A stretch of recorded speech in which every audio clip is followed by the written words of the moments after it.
Behind the towering gates and ancient stone walls of Britain's palaces lie secrets the royal family never intended you to see. Tonight, we're venturing beyond the carefully curated public image to uncover the hidden lives, peculiar habits, and shocking truths about the world's most famous family.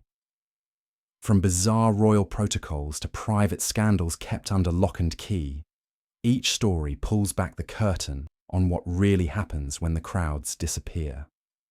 Before we begin this journey into the secret world of royalty, make sure you're subscribed to the channel, not just for more untold stories, but because some secrets are meant to be shared in whispers. Dim the lights, settle in, and let the pace slow. Feel free to leave a comment letting us know where you're listening from. Now, let's begin. Number 1. King Henry VIII. Extreme eccentricities and scandal beyond wives. When most people think of King Henry VIII, they recall his 6 wives and the dramatic creation of the Church of England. But beneath the surface of this Tudor monarch's reign lay a web of eccentricities that historians have only begun to fully understand. Henry's secret life extended far beyond matters of marriage and divorce, revealing a man consumed by paranoia, obsession, and physical decline that shaped the very fabric of English history. Henry possessed an almost pathological obsession with his own health and mortality. He employed a team of physicians who were required to taste his food before every meal, fearing poison at every turn. His private chambers were filled with medical texts, and he fancied himself an amateur doctor, often diagnosing and treating his own ailments with remedies that ranged from the bizarre to the dangerous. He created his own medicinal compounds, mixing ingredients in secret, convinced that royal physicians were either incompetent or plotting against him. The king's personal hygiene habits were equally unusual for a man of his stature. Despite the opulence surrounding him, Henry suffered from painful leg ulcers in his later years that emitted such a foul odour that courtiers could smell him approaching from rooms away. He refused to bathe regularly, believing that water opened the pores to disease.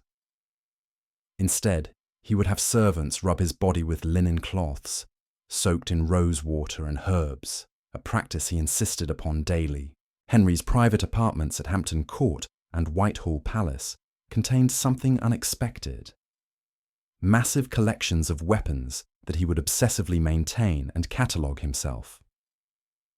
He would spend hours alone, polishing armour and examining swords, often in the middle of the night when insomnia gripped him. This wasn't merely a king's appreciation for military equipment, it was a compulsion born from growing paranoia about assassination attempts. His eating habits grew increasingly disturbing as he aged. Historical records show that Henry would consume up to 5,000 calories per meal, gorging on swan, peacock, and venison, while musicians played to mask the sounds of his chewing. He ate with his hands, refusing cutlery, and would often fall asleep at the table, requiring servants to carry his substantial weight back to his chambers. His waistline eventually expanded to 54 inches, and special furniture had to be constructed to support him. Perhaps most shocking was Henry's secret passion for writing anonymous religious pamphlets that he would distribute among his court. He enjoyed watching theological debates sparked by his own words, never revealing his authorship. This intellectual game gave him a sense of control and amusement, manipulating religious discourse from the shadows, while publicly presenting himself as the supreme head of the church. The king also maintained a private menagerie of exotic animals in the Tower of London, but his interest wasn't merely in displaying them. He would visit late at night, speaking to the lions and leopards as if they were confidants, sharing his fears and frustrations. Keepers reported hearing Henry's voice echoing through the stone corridors, engaged in one-sided conversations with beasts who could never betray his secrets. Number 2. Edward VIII, Duke of Windsor, secret romances and abdication shock. Edward VIII's abdication in 1936 shocked the world, but the official story of a king giving up his throne for love barely scratches the surface of his secret life. The Duke of Windsor, as he became known after stepping down, harboured romances, political sympathies, and personal habits that the royal family worked tirelessly to keep hidden from public view for decades. Before Wallis Simpson entered the picture, Edward maintained a series of discreet relationships that palace officials frantically covered up. He had a particular fondness for married women, finding the forbidden nature of these affairs thrilling. One long-term mistress, Freda Dudley Ward, was a married socialite who received daily phone calls from the prince for over 16 years. When Edward met Wallis, he simply stopped calling Freda one day, and palace operators were instructed to never put her calls through again. She learned of her dismissal through this cold silence. Edward's private papers, not fully released until decades after his death, revealed his troubling political sympathies.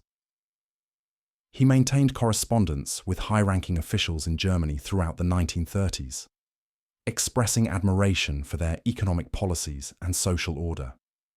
During his infamous 1937 visit to Germany, he was photographed giving what appeared to be a fascist salute. But private letters show this wasn't merely diplomatic courtesy. He genuinely believed in aspects of the authoritarian system and thought Britain could learn from it. The former king's relationship with Wallis was far more complex than the romantic narrative suggests. Private staff members later revealed that Edward was utterly dominated by Wallis, who would berate him publicly and control every aspect of his life. She decided what he wore, what he ate, whom he could see, and how he spent his time. Friends reported that Edward seemed more like an obedient servant than a husband, seeking her approval for even the smallest decisions. Edward maintained peculiar habits in his private life that bewildered those close to him. He refused to carry money, never had cash on his person, and expected others to pay for everything while he lived in exile. He would visit shops, select expensive items, and simply walk out, assuming someone in his entourage would settle the bill. This wasn't royal privilege. It was a bizarre detachment from normal financial transactions that persisted until his death. His obsession with his appearance bordered on the pathological. Edward would spend hours each day selecting outfits, coordinating accessories, and ensuring every detail was perfect. He owned over 200 suits and would fly back to London from France specifically to visit his tailor. Staff members reported that he would change clothes up to 5 times a day, never wearing the same ensemble twice in 1 week. The Duke kept meticulous diaries that detailed his daily activities with paranoid precision. Every person he spoke to, every meal he consumed, every thought that crossed his mind was recorded in minute detail. These diaries, housed in royal archives, reveal a man tormented by his decision to abdicate, constantly questioning whether he made the right choice, and bitterly resentful of his family's treatment of Wallis. Perhaps most surprising was Edward's collection of occult books and his interest in fortune-telling. He regularly consulted psychics and mediums, seeking assurance about his future and attempting to communicate with deceased relatives. Palace officials were horrified by this practice, fearing public scandal if these spiritual consultations ever became known. The Duke believed he had prophetic dreams and kept a dream journal separate from his regular diary, recording visions he believed held messages about his destiny. Number 3. Princess Diana. Private charitable exploits and personal struggles. Princess Diana's public image as the people's princess was carefully crafted, but her private life revealed depths of compassion and pain that few truly understood. Behind the glamorous photographs and carefully orchestrated public appearances lived a woman whose secret charitable work and personal battles painted a far more complex portrait than the world ever witnessed during her lifetime. Diana's most private charitable efforts took place in the dead of night. She would disguise herself in simple clothing, wearing minimal makeup, and tucking her distinctive blonde hair under a cap, then slip out of Kensington Palace to visit homeless shelters across London. These weren't photo opportunities or official royal visits. She came alone, or with a single trusted aide, sitting on floors with rough sleepers, listening to their stories, and serving food with her own hands. Shelter workers, who were sworn to secrecy, later revealed that Diana would spend hours talking with individuals, remembering their names and returning to check on them weeks later. Her relationship with AIDS patients during the height of the crisis demonstrated courage that went far beyond public handshakes. In private, Diana would visit hospital wards unannounced, sitting beside dying patients, holding their hands, and sometimes simply laying down beside them on their beds to watch television or look at photographs. She helped change bedding, assisted with feeding, and broke royal protocol constantly by showing physical affection to people society had deemed untouchable. Nurses reported finding her crying in hospital stairwells after particularly difficult visits, but she would compose herself and return to comfort more patients. Diana's personal struggles with bulimia consumed much of her private life. She would binge eat in secret, then purge multiple times a day, a cycle that left her physically exhausted and emotionally devastated. Staff members discovered food hidden throughout her private apartments, evidence of her illness that she frantically tried to conceal. She would eat normally during official functions, then retreat to private bathrooms where her suffering continued unseen. This wasn't occasional behaviour, it was a daily battle that raged for years. Her marriage to Prince Charles deteriorated in ways the public never fully grasped. Diana would record herself on audio tapes, speaking into a dictator late at night, documenting her feelings, fears, and the reality of palace life. These tapes, later used for Andrew Morton's biography, revealed a woman trapped in a loveless marriage, desperate for affection, and contemplating self-harm. She described feeling like a prisoner in the gilded cage of royal life, monitored constantly, her every move scrutinized and criticized. Diana maintained secret friendships with ordinary people she met through her charitable work. She would phone them from Kensington Palace, having long conversations about everyday life, seeking connection to normalcy that her royal existence denied her. One woman, a cancer patient Diana befriended, received weekly calls for years, discussing everything from children to favorite television programs. These relationships provided Diana with emotional sustenance that her official life couldn't offer. Her love of dance remained a private passion that few witnessed. Diana would practice ballet in a small studio at Kensington Palace, dancing for hours when stress overwhelmed her. Former dancers from the Royal Ballet would visit privately to work with her, and she would lose herself in movement, finding temporary escape from her troubles. She once secretly performed on stage with the Royal Ballet, surprising her husband with a public performance that was one of the few moments of pure joy in their marriage. Diana's relationship with astrology and psychics became more pronounced after her separation. She consulted multiple spiritual advisors, seeking guidance about her future and attempting to understand her purpose. She believed in signs and omens, keeping dream journals and noting coincidences that she felt held meaning. This spiritual searching reflected her deep loneliness and quest for answers that traditional support systems couldn't provide. Her final years were marked by a newfound confidence that came from embracing her independence. She planned to dedicate herself fully to humanitarian work, particularly campaigning against landmines, and envisioned a life free from royal constraints. Private notes discovered after her death revealed plans for a quieter existence, possibly living abroad, focusing on causes she believed in while maintaining her role as mother to William and Harry. Her tragic death prevented this next chapter from unfolding. Number 4. Prince Philip, bold eccentric hobbies and outspoken quirks. Prince Philip, Duke of Edinburgh, spent 7 decades as consort to Queen Elizabeth II, but his private life revealed a man far more complex, eccentric and unfiltered than his public role ever suggested.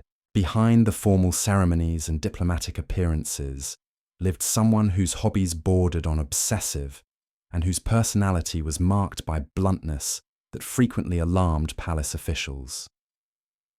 Philip's passion for carriage driving consumed his later years with surprising intensity. He didn't simply enjoy this sport, he approached it with the precision of a military operation. He maintained detailed logs of every drive, noting weather conditions, horse performance, and route difficulties.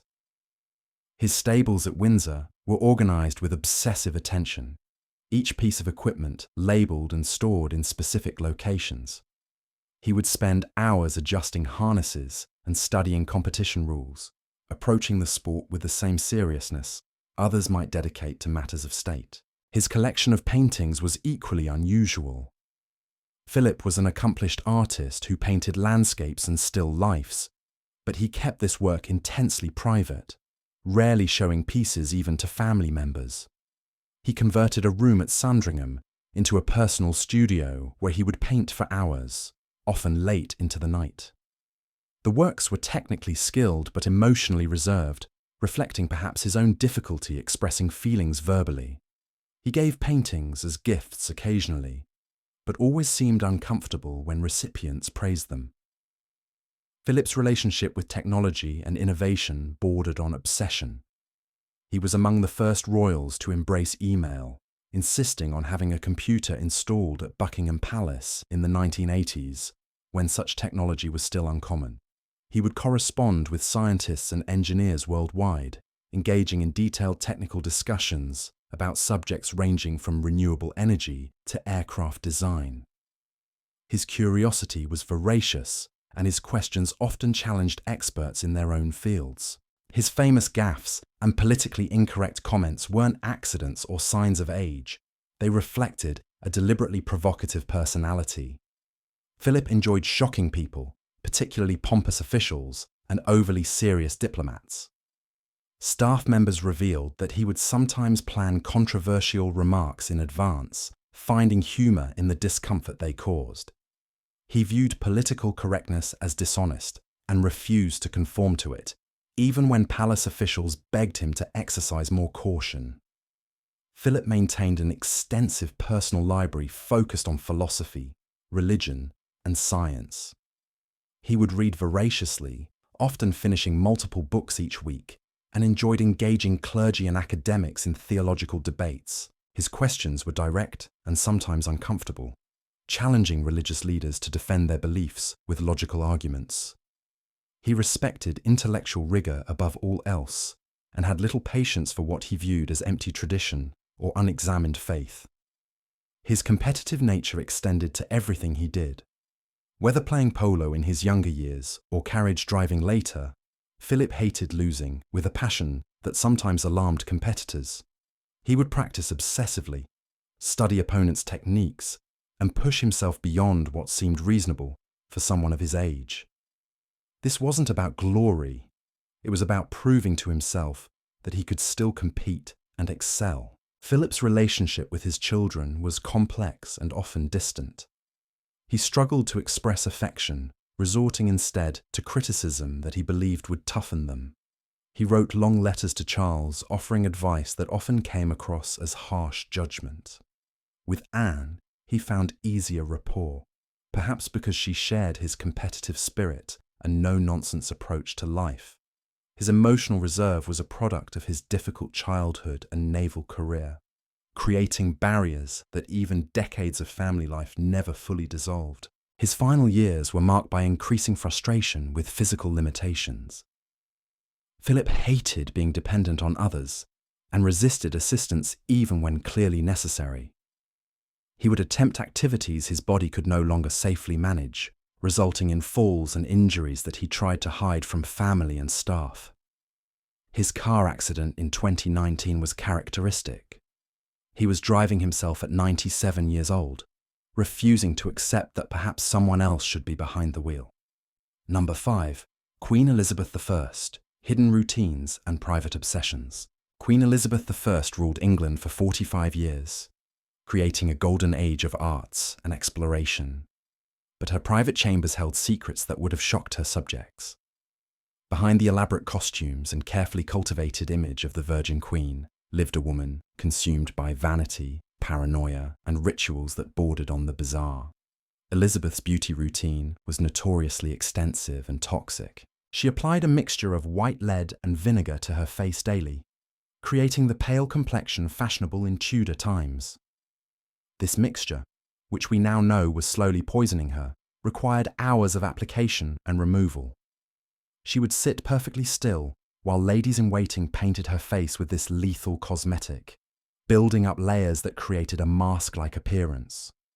The lead damaged her skin progressively, requiring more and more of the mixture to cover the damage it caused, creating a vicious cycle that lasted decades. Her collection of wigs and hairpieces numbered in the hundreds. After smallpox left her bald in 1562, Elizabeth became obsessed with concealing her hair loss. She owned red wigs of varying shades, each styled differently, and would spend considerable time each morning selecting which to wear.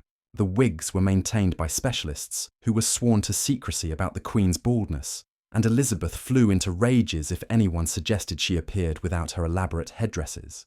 Elizabeth maintained an enormous wardrobe that required multiple rooms for storage.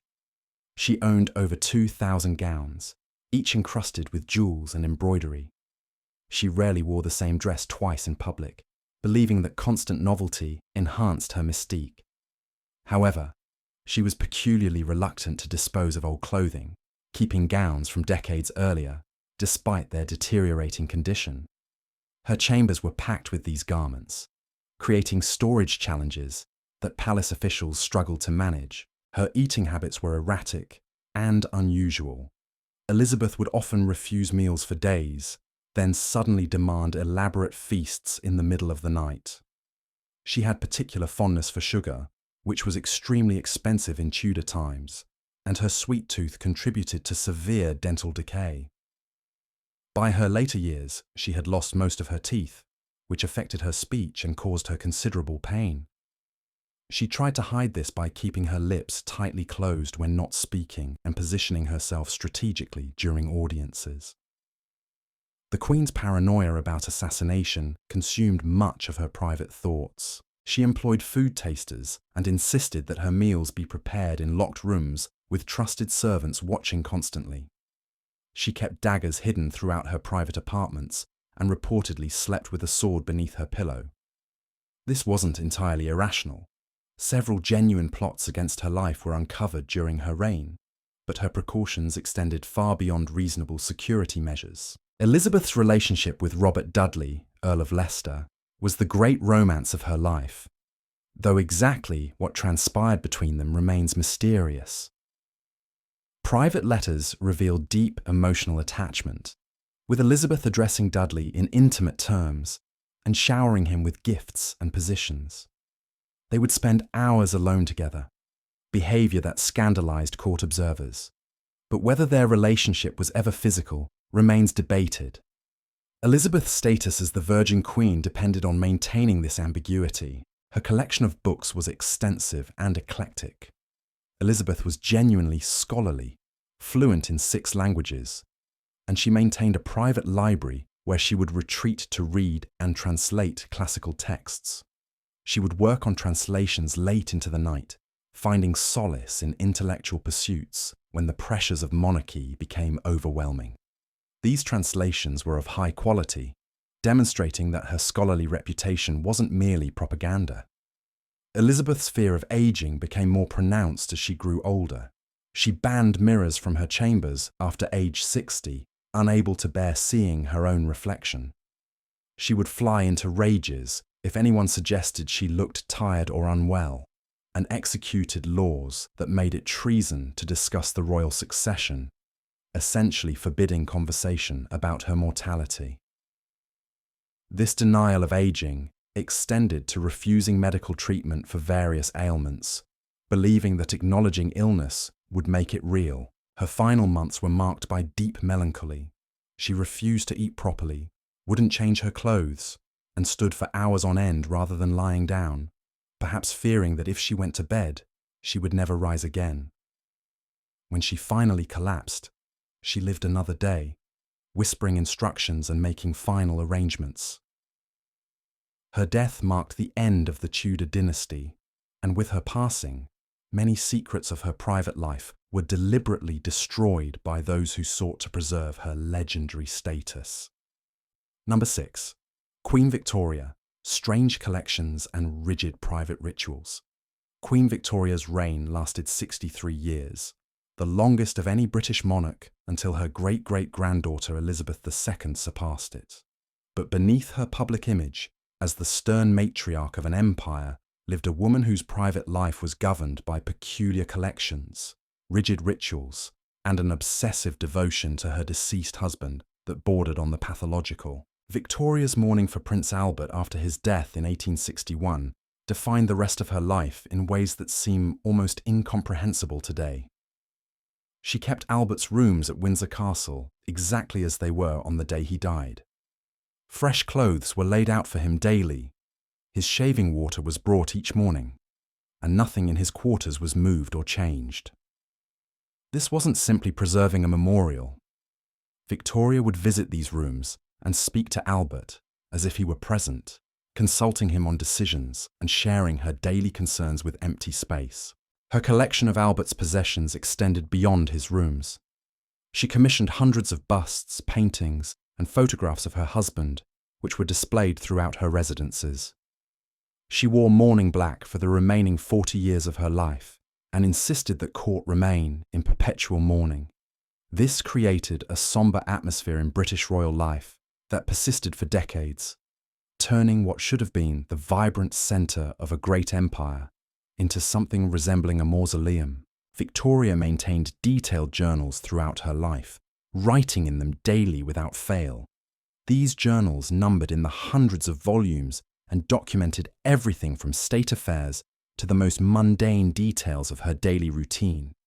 She would spend hours each evening recording the day's events, and after her death, her daughter Beatrice was tasked with transcribing and editing them, a process that took 30 years and resulted in Beatrice destroying portions she deemed too private or controversial. The Queen had an unusual relationship with her Scottish servant, John Brown, that scandalized court observers. After Albert's death, Victoria became increasingly dependent on Brown, who spoke to her with a familiarity that would have been unthinkable from anyone else. Rumors circulated that they had secretly married, though no evidence supports this. What's clear is that Victoria valued Brown's bluntness and found comfort in his refusal to treat her as fragile. She defended him against all criticism, even when his drinking and rudeness became impossible to ignore. Victoria's eating habits were notoriously rushed and peculiar. Royal dinners followed a strict protocol where servants would remove plates once the Queen finished eating, regardless of whether others at the table had finished their meals. Because Victoria ate quickly, often consuming her food in minutes, her guests were frequently left hungry, their half-eaten meals whisked away while they were still chewing. She seemed oblivious to the frustration this caused, or perhaps she simply didn't care. Her collection of gifts from around the empire was vast and bizarre. Subjects sent her everything from exotic animals to handmade crafts, and Victoria kept nearly everything, regardless of its utility or value. Storerooms at Windsor and Balmoral overflowed with these items, creating organizational nightmares for palace staff. She would occasionally revisit these collections, examining objects and recalling who sent them, but most remained untouched for decades. Victoria had a fierce temper that she struggled to control.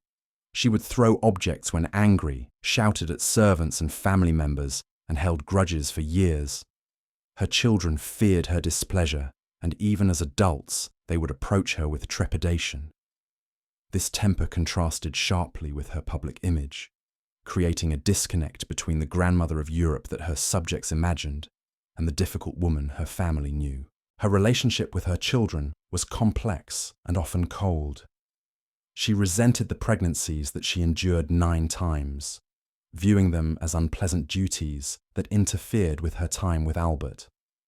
She found babies unattractive and had little patience for young children.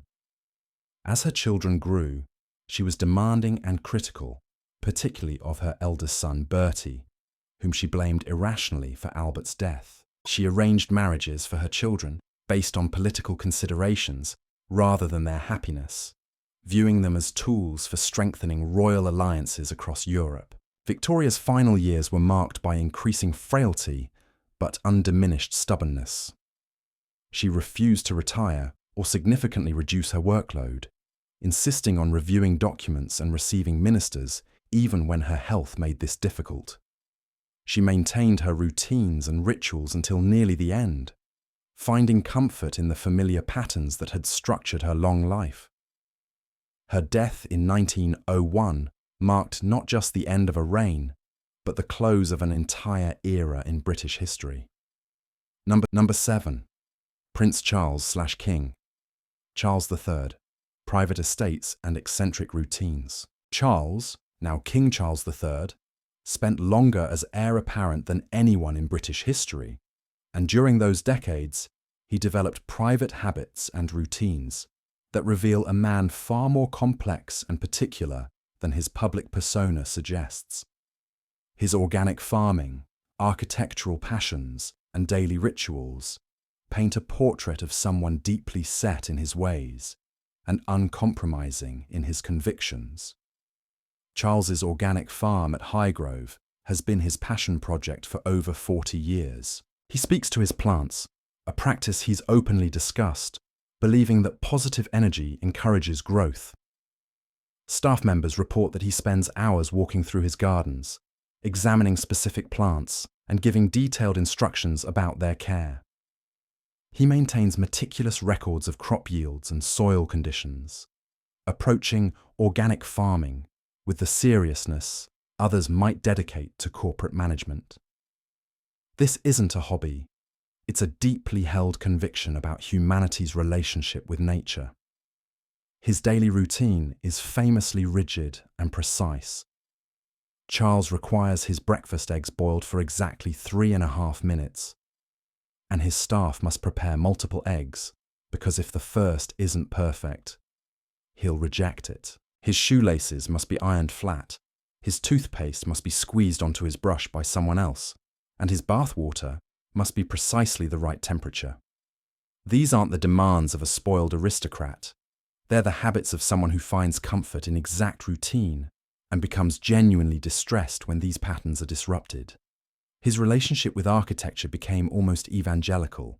Charles has strong opinions about modern building design and isn't shy about expressing them, sometimes to the dismay of professional architects. He's called certain buildings monstrous carbuncles and actively campaigned against development proposals. He founded Poundbury, an experimental town in Dorset built according to traditional architectural principles, which has become a testament to his urban planning theories. Critics call it artificial nostalgia. Charles views it as a blueprint for better living. Charles maintains an extensive collection of watercolours that he's painted over decades. Unlike his father Philip, Charles is more willing to share these works, occasionally publishing collections and selling prints for charity. His paintings reveal a romantic sensibility, focusing on landscapes and traditional scenes rather than modern subjects. He paints regularly, finding in this activity a meditative escape from the pressures of public life. His correspondence is legendary in volume and detail. Charles writes hundreds of letters annually, engaging with everyone from politicians to ordinary citizens who've written to him about issues he cares about. These aren't form letters, they're detailed, personal responses that reflect his genuine engagement with the subjects discussed. Staff members are astounded by the time he dedicates to this correspondence, often working late into the night to maintain these connections. Charles's relationship with Camilla was the great scandal of his generation, and their eventual marriage in 2005 came after decades of controversy. What's less known is how their private life together differs from his previous marriage. With Camilla, Charles seems more relaxed, more himself. They share interests in countryside life, organic farming, and traditional values. She manages his moods, understands his need for routine, and provides stability that Diana, for all her many qualities, could never offer him. His political engagement has sometimes crossed boundaries that constitutional monarchs shouldn't approach. Charles has sent letters to ministers advocating for policies related to architecture, medicine, and environmental issues. These black spider memos, named for his handwriting style, revealed a prince willing to use his position to influence policy in ways that raised constitutional questions. Now that he's king, this activism must be curtailed, though whether he can truly remain silent on issues he cares deeply about remains to be seen. Charles's interest in alternative medicine has been both praised and criticized. He's a strong advocate for homeopathy and other complementary treatments, believing that modern medicine often overlooks valuable traditional knowledge. He's written extensively on these subjects and faced criticism from the medical establishment. This belief system is genuinely held, not affectation, and reflects his broader worldview that values tradition and holistic approaches over purely scientific modernism. Number 8. Prince Harry, hidden adventures and secret escapades. Prince Harry's life has been marked by attempts to escape the constraints of royal life, and his private adventures reveal someone constantly seeking authenticity and normalcy in circumstances that offered neither. From his wild youth to his eventual departure from royal duties, Harry's secret life has been about finding himself outside the gilded cage he was born into. Harry's party, years in his teens and early 20s, involved escapades that palace officials worked overtime to suppress. Beyond the infamous Nazi costume incident that became public, there were numerous other parties where Harry's behaviour was captured by friends' cameras, but never released. He would sneak out of Clarence's house and use disguises to visit London nightclubs, where he'd drink heavily and engage with people who had no idea they were partying with a prince. These weren't isolated incidents. They were regular occurrences during a period when Harry seemed determined to test every boundary. His time in the military represented the happiest period of his life, and for a simple reason. People treated him as Captain Wales rather than Prince Harry. He was genuinely good at his role as an Apache helicopter pilot, putting in extra training hours and taking the responsibilities seriously. Fellow soldiers later revealed that Harry was more comfortable in combat zones than at palace functions. The military gave him purpose and identity separate from his birth, something he'd craved since childhood. Harry's trip to Lesotho in 2004 changed his perspective fundamentally. He worked with AIDS orphans and saw poverty that shocked him despite his awareness that such conditions existed. He returned repeatedly, eventually co-founding the charity Centrebal. Unlike many royal charitable efforts, Harry's engagement with Lesotho was deeply personal. He would spend weeks there, living simply, playing with children, and working alongside local staff. This wasn't performative. It was where he felt most purposeful. His relationship with Chelsea Davy lasted years and nearly resulted in marriage. What prevented it wasn't lack of love, but Chelsea's unwillingness to accept royal life. She attended official functions and hated the scrutiny, the formality, and the loss of privacy. Harry was torn between his love for her and his duty, eventually choosing duty. The end of that relationship affected him deeply, contributing to the wild behaviour that characterised his mid-20s. Harry's romance with Meghan Markle began in secrecy that involved elaborate plans to meet without media detection. They would rendezvous at friends' homes, use coded language in text messages, and employ disguises when appearing in public together. When Harry took Meghan to Botswana early in their relationship, it was both romantic and practical. Botswana offered privacy that London couldn't provide. The relationship moved quickly, partly because their time together was so limited and precious. His decision to step back from royal duties wasn't sudden. It was the culmination of years of frustration. Harry felt that palace communications staff repeatedly failed to protect Meghan from press attacks that he viewed as racist and unfair. He watched his wife struggle with the same pressures that contributed to his mother's misery, and he wasn't willing to repeat that pattern. The announcement shocked the royal family partly because Harry had kept his plans secret. Not wanting to be talked out of a decision he'd agonised over, Harry's therapy sessions, which he's discussed publicly, began long before his relationship with Meghan. He spent years working through trauma from his mother's death, trauma that hadn't been properly addressed in his youth. These sessions revealed a man who'd been angry for decades, who'd never properly grieved, and who'd used substances and risk-taking behavior to avoid feeling pain. This psychological work was essential for his later development and his ability to function in a marriage. His relationship with William has been more complicated than public statements suggest. The brothers were incredibly close after Diana's death, united by shared trauma. But as they grew older, their paths diverged. William accepted his destiny as future king, while Harry chafed against his role as spare. Meghan's entry into the family created additional tensions that both brothers have handled poorly. Their eventual reconciliation, if it comes, will require both to overcome years of hurt feelings and misunderstanding. Harry's life in California represents his attempt to create the existence he wanted. He and Meghan have tried to balance privacy with their public profile, producing content through their production deals while raising their children away from constant scrutiny. Whether this experiment succeeds remains to be seen, but Harry seems more at peace than during his years of royal duty. He's chosen authenticity over obligation, a decision that cost him relationships and status, but gained him something he values more: control over his own life. Number 9. Queen Elizabeth II. Afternoon. Rituals and private palace routines. Queen Elizabeth II's reign of 70 years was marked by unwavering devotion to duty. But beneath the formal public appearances lived a woman whose private routines and small rituals revealed both her remarkable discipline and her need for simple comforts. Her daily life at Buckingham Palace, Windsor Castle, and her other residences followed patterns that rarely varied, creating islands of normalcy in an extraordinary existence. Elizabeth's morning routine began precisely at 7:30 when staff brought tea and biscuits to her bedroom. She would spend the next hour reading newspapers, which were delivered ironed flat so the ink wouldn't smudge on her fingers. She would work through the papers systematically, starting with the Times and Telegraph, reading racing results with particular attention. This morning ritual was sacrosanct.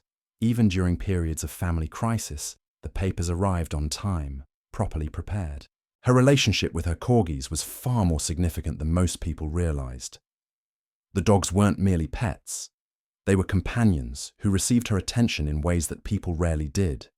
She would feed them herself, preparing their meals with specific ingredients and ensuring each dog received the correct portion. The corgis slept in her room, accompanied her throughout the palace, and were exempt from rules that applied to everyone and everything else. Staff members knew that disturbing the Queen during her time with her dogs was inadvisable unless the matter was genuinely urgent. Elizabeth maintained a rigorous schedule of reading government documents and signing paperwork. The famous red boxes arrived daily containing briefings and documents requiring her attention. She would work through these boxes every evening, regardless of whether she was on vacation or recovering from illness. This dedication to the constitutional paperwork of monarchy was absolute. She viewed it as her primary duty and took it more seriously than the ceremonial aspects of her role. Her afternoon tea was a ritual with precise specifications. Earl Grey tea served at exactly 4:30, accompanied by small sandwiches with fillings that rotated according to a schedule. Cucumber, smoked salmon, egg and cress, or ham and mustard. Small cakes followed, but she would rarely eat more than 1 or 2 bites of sweet items. This wasn't about hunger. It was about maintaining a routine that provided structure and comfort. Elizabeth's passion for horse racing was genuine and extensive. She studied bloodlines, breeding records, and racing statistics with the dedication of a professional. She could discuss her horse's performance in technical detail and made decisions about breeding programs herself, rather than delegating to staff. Watching her horses race was one of the few times she showed unguarded emotion, visibly excited when they won and disappointed when they lost. Her handbag was famous for containing mysterious items that she used for subtle communication. The placement of the bag indicated to staff whether she wished to end a conversation or move to another room. But beyond these signals, She kept personal items in her handbag: mints, reading glasses, family photographs, and a small camera for capturing private moments. She rarely let anyone handle her bag, maintaining this one small pocket of complete privacy. Elizabeth's relationship with Philip was far more complex than public appearances suggested.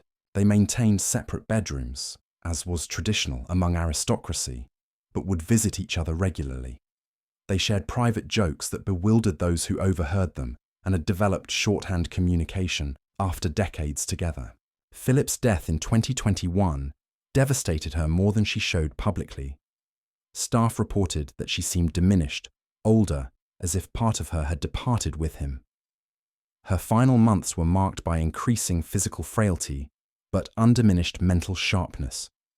She continued working, meeting with prime ministers, and fulfilling duties until shortly before her death. When she passed at Balmoral in September 2022, it was in the place she loved most, surrounded by family, having served with a dedication that defined her entire life. Number 10. Prince William, private hobbies and unexpected quirks. Prince William, now Prince of Wales and future king, presents a carefully controlled public image of steady competence. But beneath this practiced exterior lives someone whose private interests and personal quirks reveal a man trying to balance the weight of future kingship with the desire for some semblance of normal life. William's passion for air ambulance work represented more than charitable service. It was the closest he could come to an ordinary career. As an East Anglian air ambulance pilot, he worked shifts like any other pilot, lived in a rented farmhouse near his base, and experienced the satisfaction of work that directly saved lives. Colleagues treated him as one of the team, and William thrived in this environment.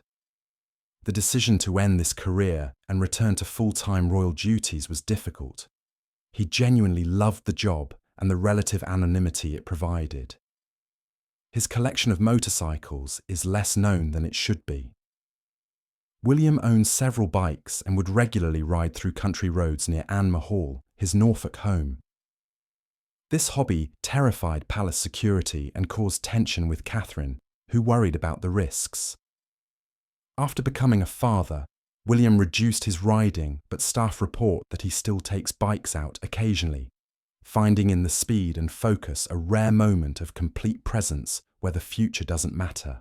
William's relationship with his children reflects lessons learned from his own complicated childhood. He's determined that George, Charlotte, and Louis experience as much normalcy as possible, even knowing that George's future is predetermined. He takes them to school himself when possible, helps with homework, and engages in rough-and-tumble play that would shock those who see him only in formal contexts. This hands-on parenting differs markedly from previous royal generations. His bond with Catherine is reportedly genuine and stable, built on friendship before romance. They dated for years before marrying, breaking up at least once during that time, which gave them perspective on whether they truly wanted to spend their lives together. Unlike his father's generation, William married for love rather than duty, and that foundation has provided stability as they've navigated the pressures of royal life. William's frustration with his hair loss has been more significant than he publicly acknowledges. He's reportedly tried various treatments and consulted specialists, concerned about appearing old before his time.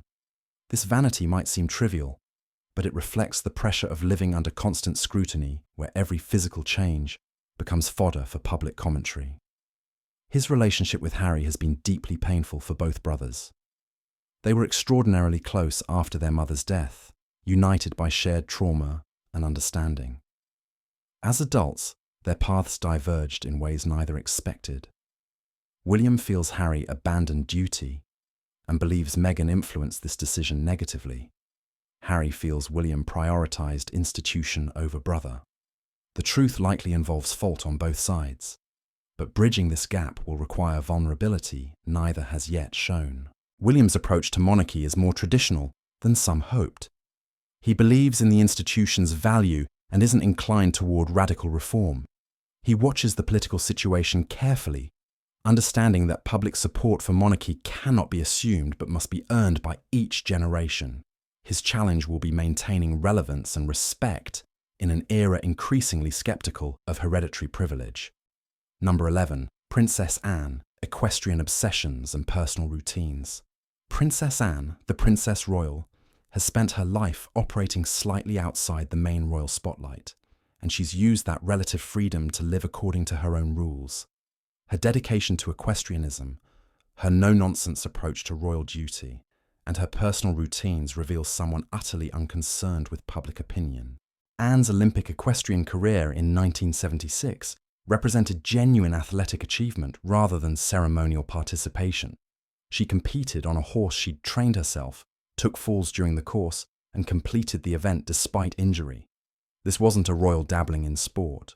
Anne was a serious competitor who dedicated hours daily to training and accepted no special treatment during competition. Her work schedule is famously intense. Anne completes more royal engagements annually than nearly any other family member, often over 500 per year. She approaches these duties with military efficiency, staying precisely on schedule, rarely making small talk, and moving through obligations with brisk professionalism. Staff admire her work ethic, even as they're sometimes intimidated by her directness. Anne's first marriage to Mark Phillips ended in divorce after revelations of his affair and illegitimate child. Her second marriage to Timothy Lawrence, a naval officer, has been notably private and apparently happy. Lawrence provides stability without competing for attention, understanding that Anne's first commitment is to duty. Their relationship works because he doesn't require her to be anything other than herself. Her fashion sense is notoriously unchanging. Anne wears practical clothes, favors the same styles she wore decades ago, and shows zero interest in trends. Her hair hasn't changed substantially since the 1970s. This isn't laziness. It's a deliberate choice to avoid wasting time on appearance beyond basic presentability. She has more important things to do than worry about fashion. Anne's relationship with her brothers has been complex. She's reportedly closest to Charles, sharing his sense of duty and traditional values. With Andrew and Edward, relationships are cordial, but less close.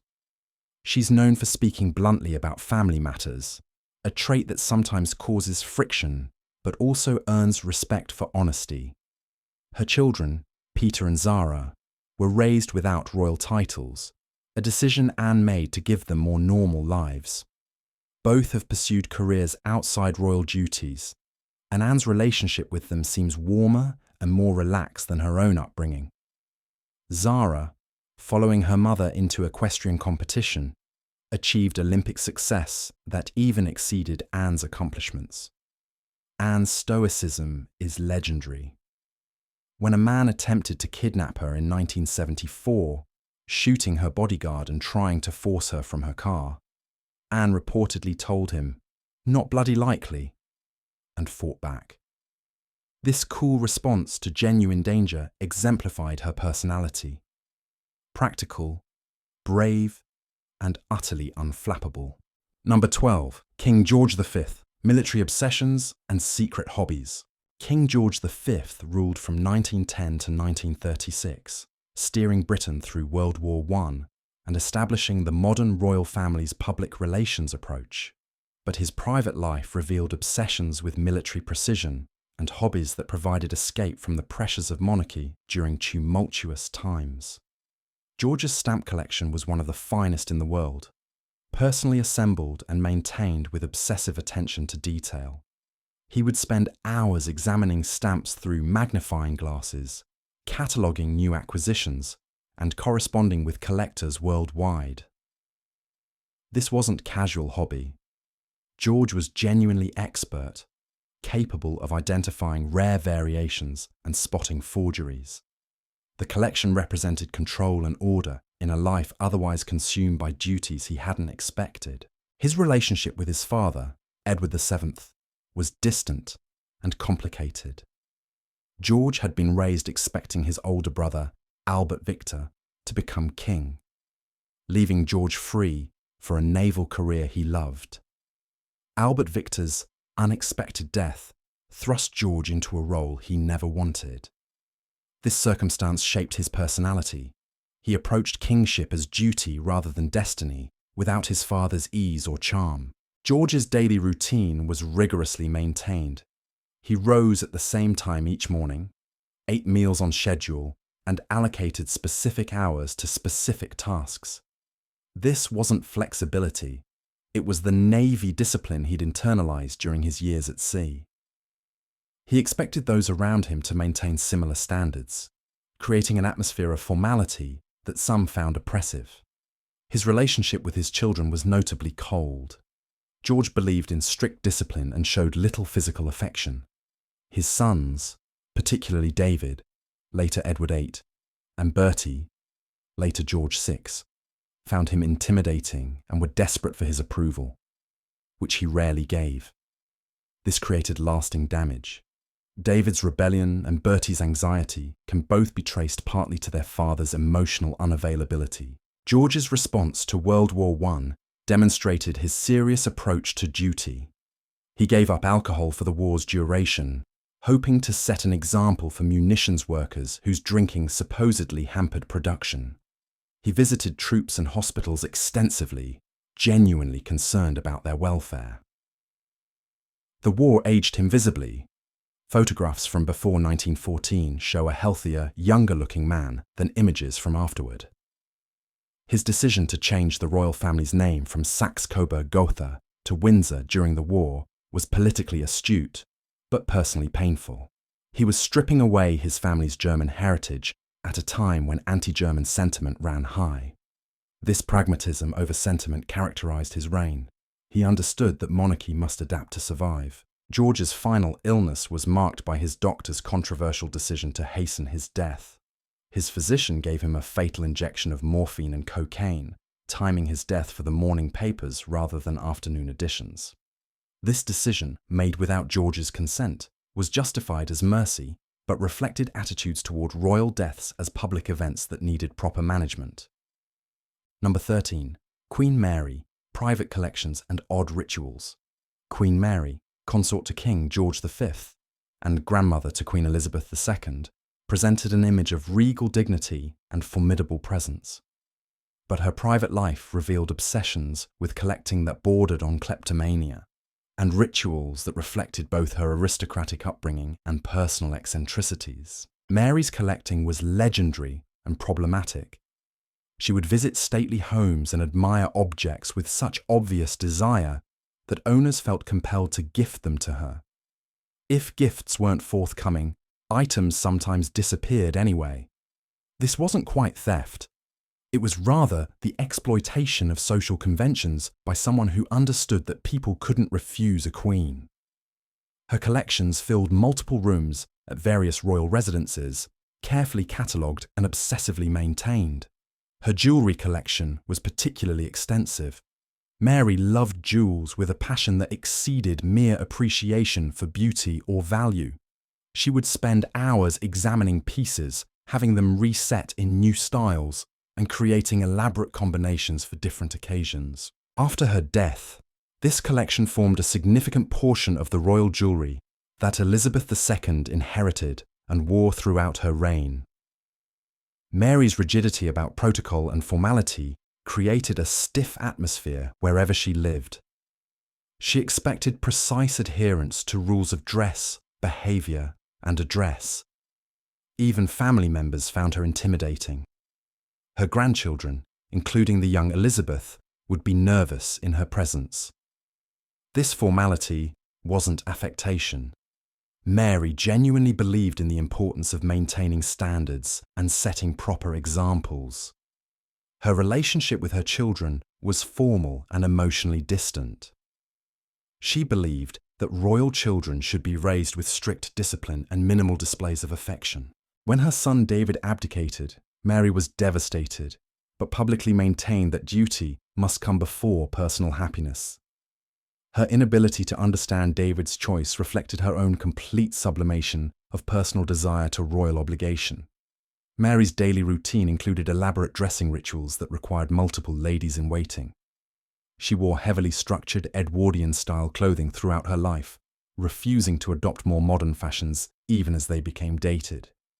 This wasn't inability to change, it was deliberate choice. She'd established her style and saw no reason to alter it for fashion's sake. Her interest in royal history and genealogy was extensive.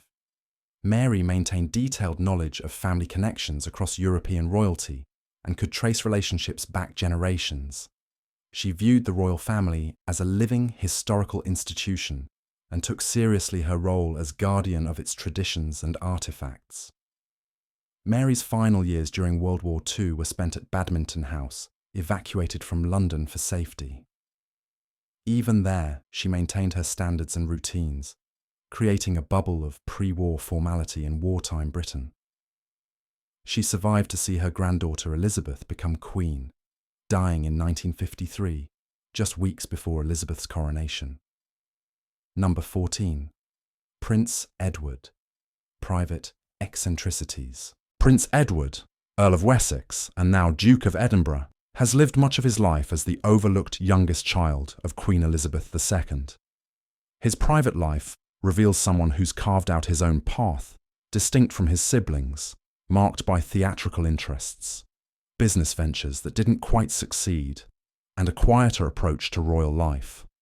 Edward's early passion for theatre led him to pursue television production rather than traditional royal or military careers. He worked for Andrew Lloyd Webber's Really Useful Theatre Company and later formed his own production company, Ardent Productions.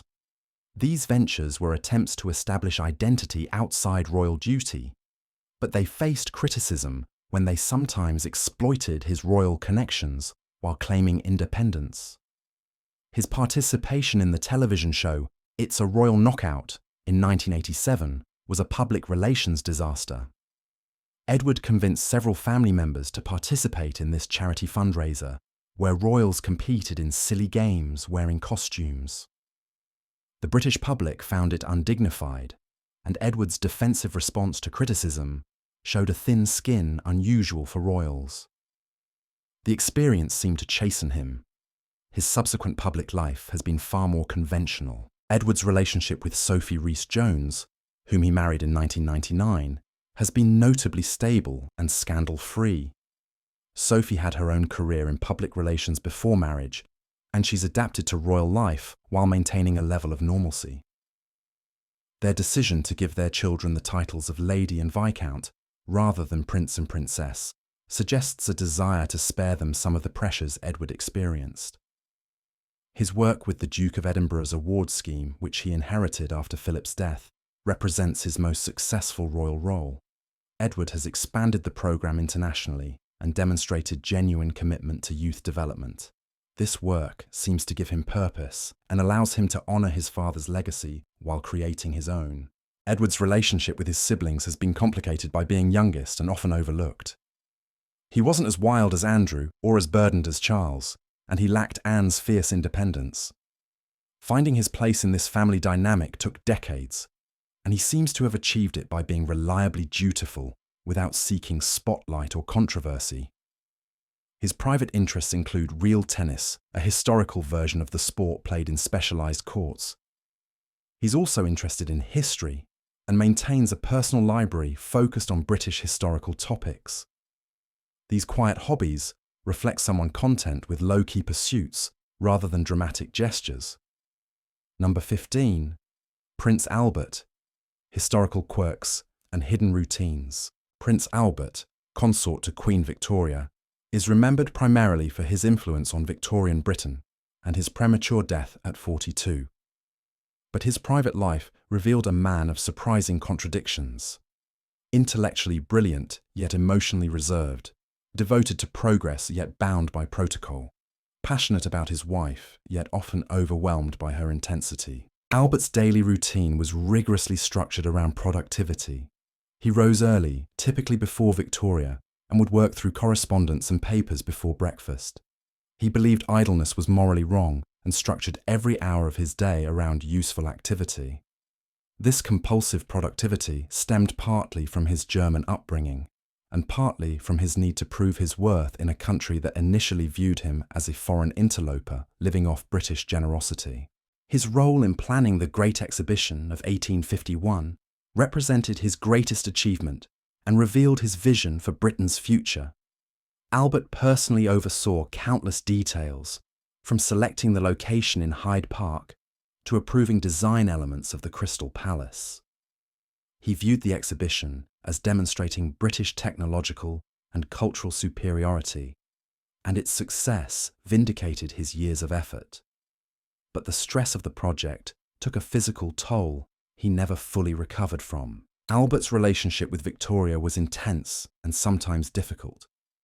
She adored him to the point of dependence, seeking his opinion on every matter and becoming distressed during his absences. Albert loved her, but found her emotional intensity exhausting. He would retreat to his private study when her moods became overwhelming, seeking solace in work and intellectual pursuits. Their marriage was genuinely loving, but not without tension. His interests in art and music were sophisticated and genuine. Albert was an accomplished organist and composer, creating pieces that were technically skilled if not particularly innovative. He collected early Renaissance paintings and promoted German composers in Britain. These cultural pursuits were attempts to elevate British taste, which he privately viewed as somewhat provincial compared to continental Europe. Albert's parenting approach emphasized education and discipline. He created rigorous study schedules for the Prince of Wales and became frustrated when Bertie failed to meet expectations.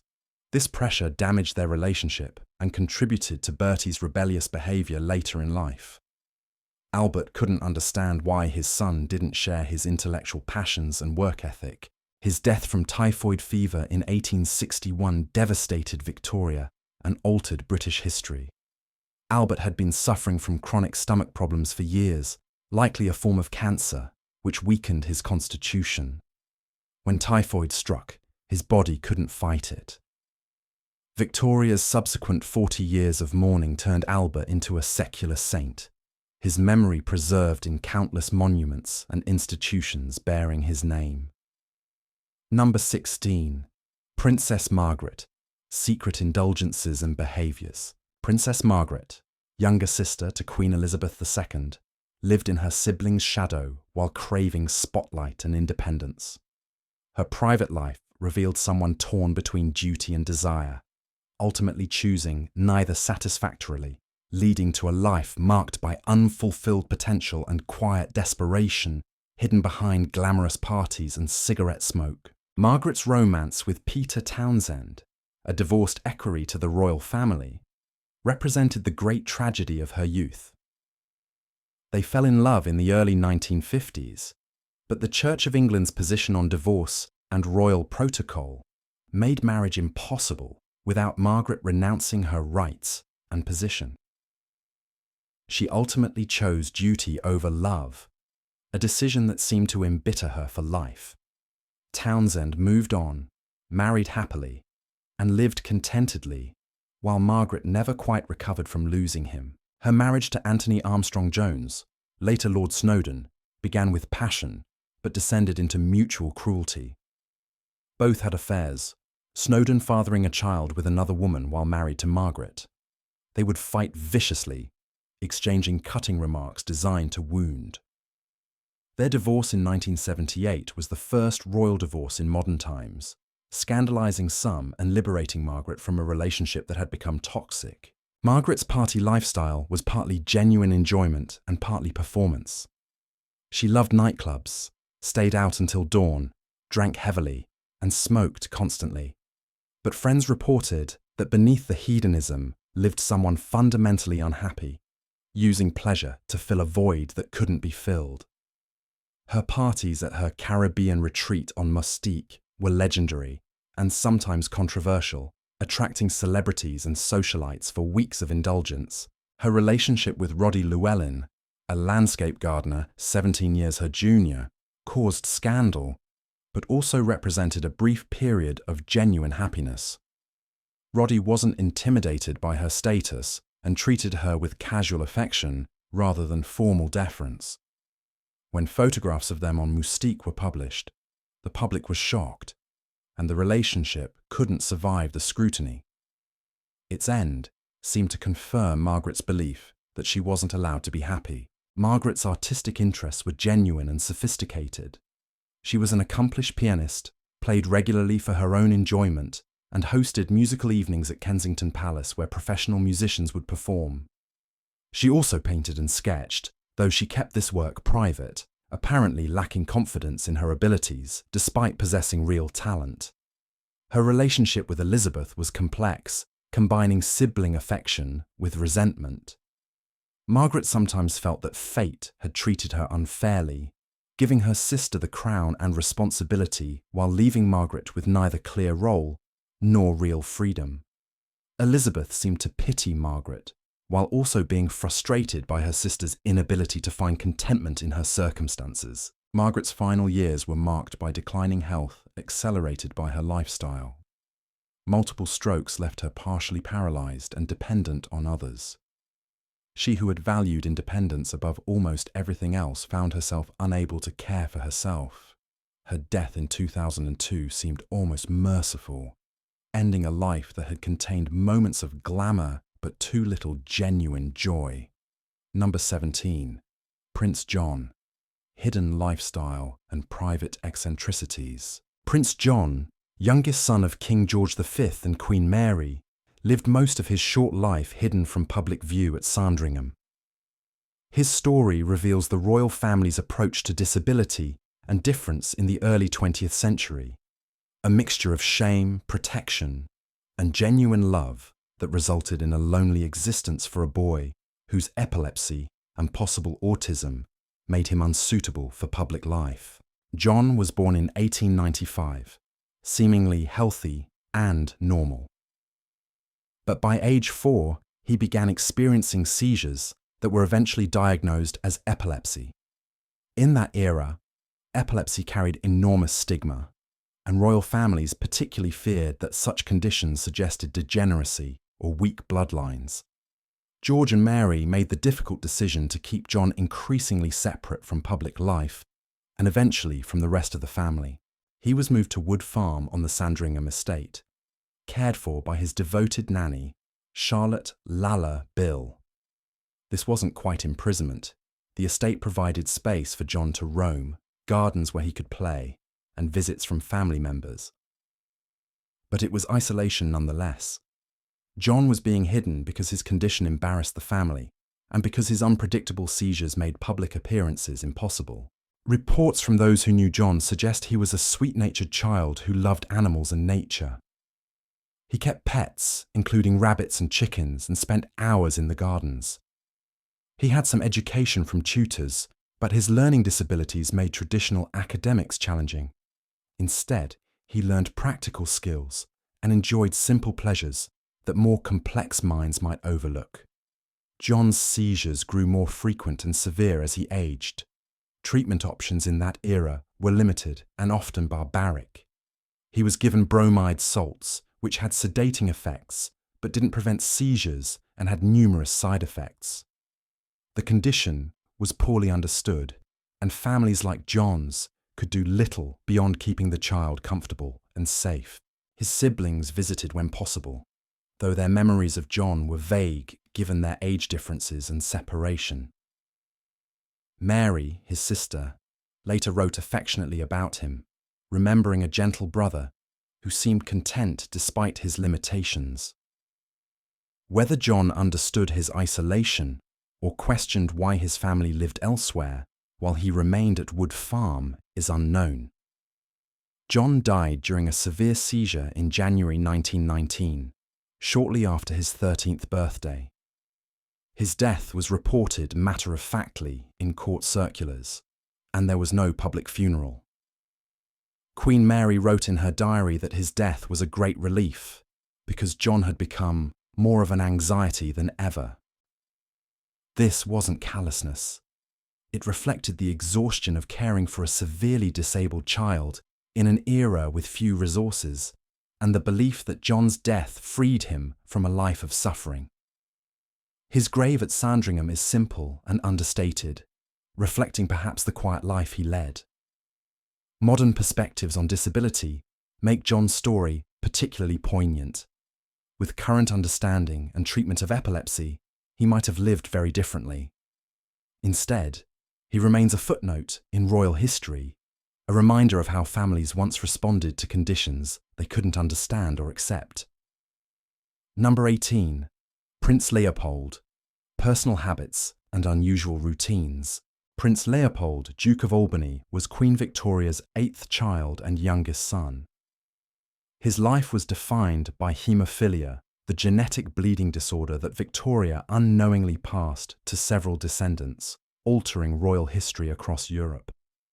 Leopold's private life reveals someone determined to live fully, despite physical limitations that made every day potentially dangerous. From earliest childhood, Leopold suffered from bleeds that caused excruciating pain and sometimes life-threatening complications. Falls that wouldn't harm normal children could trigger internal bleeding that lasted days. He spent large portions of his youth bedridden, missing out on activities his siblings enjoyed. This isolation shaped his personality. He became introspective, intellectual, and somewhat melancholy, aware that his condition made him fundamentally different. Leopold's education was extensive because physical activity was limited. He studied with intensity, becoming one of the most intellectually accomplished of Victoria's children. He was interested in literature, music, and the arts, eventually becoming a patron of various cultural institutions. These intellectual pursuits provided meaning and purpose when physical pursuits were denied. His determination to live normally, despite his condition, was remarkable and sometimes reckless. He attended Oxford University, an unusual decision for a prince, and especially for one in his condition.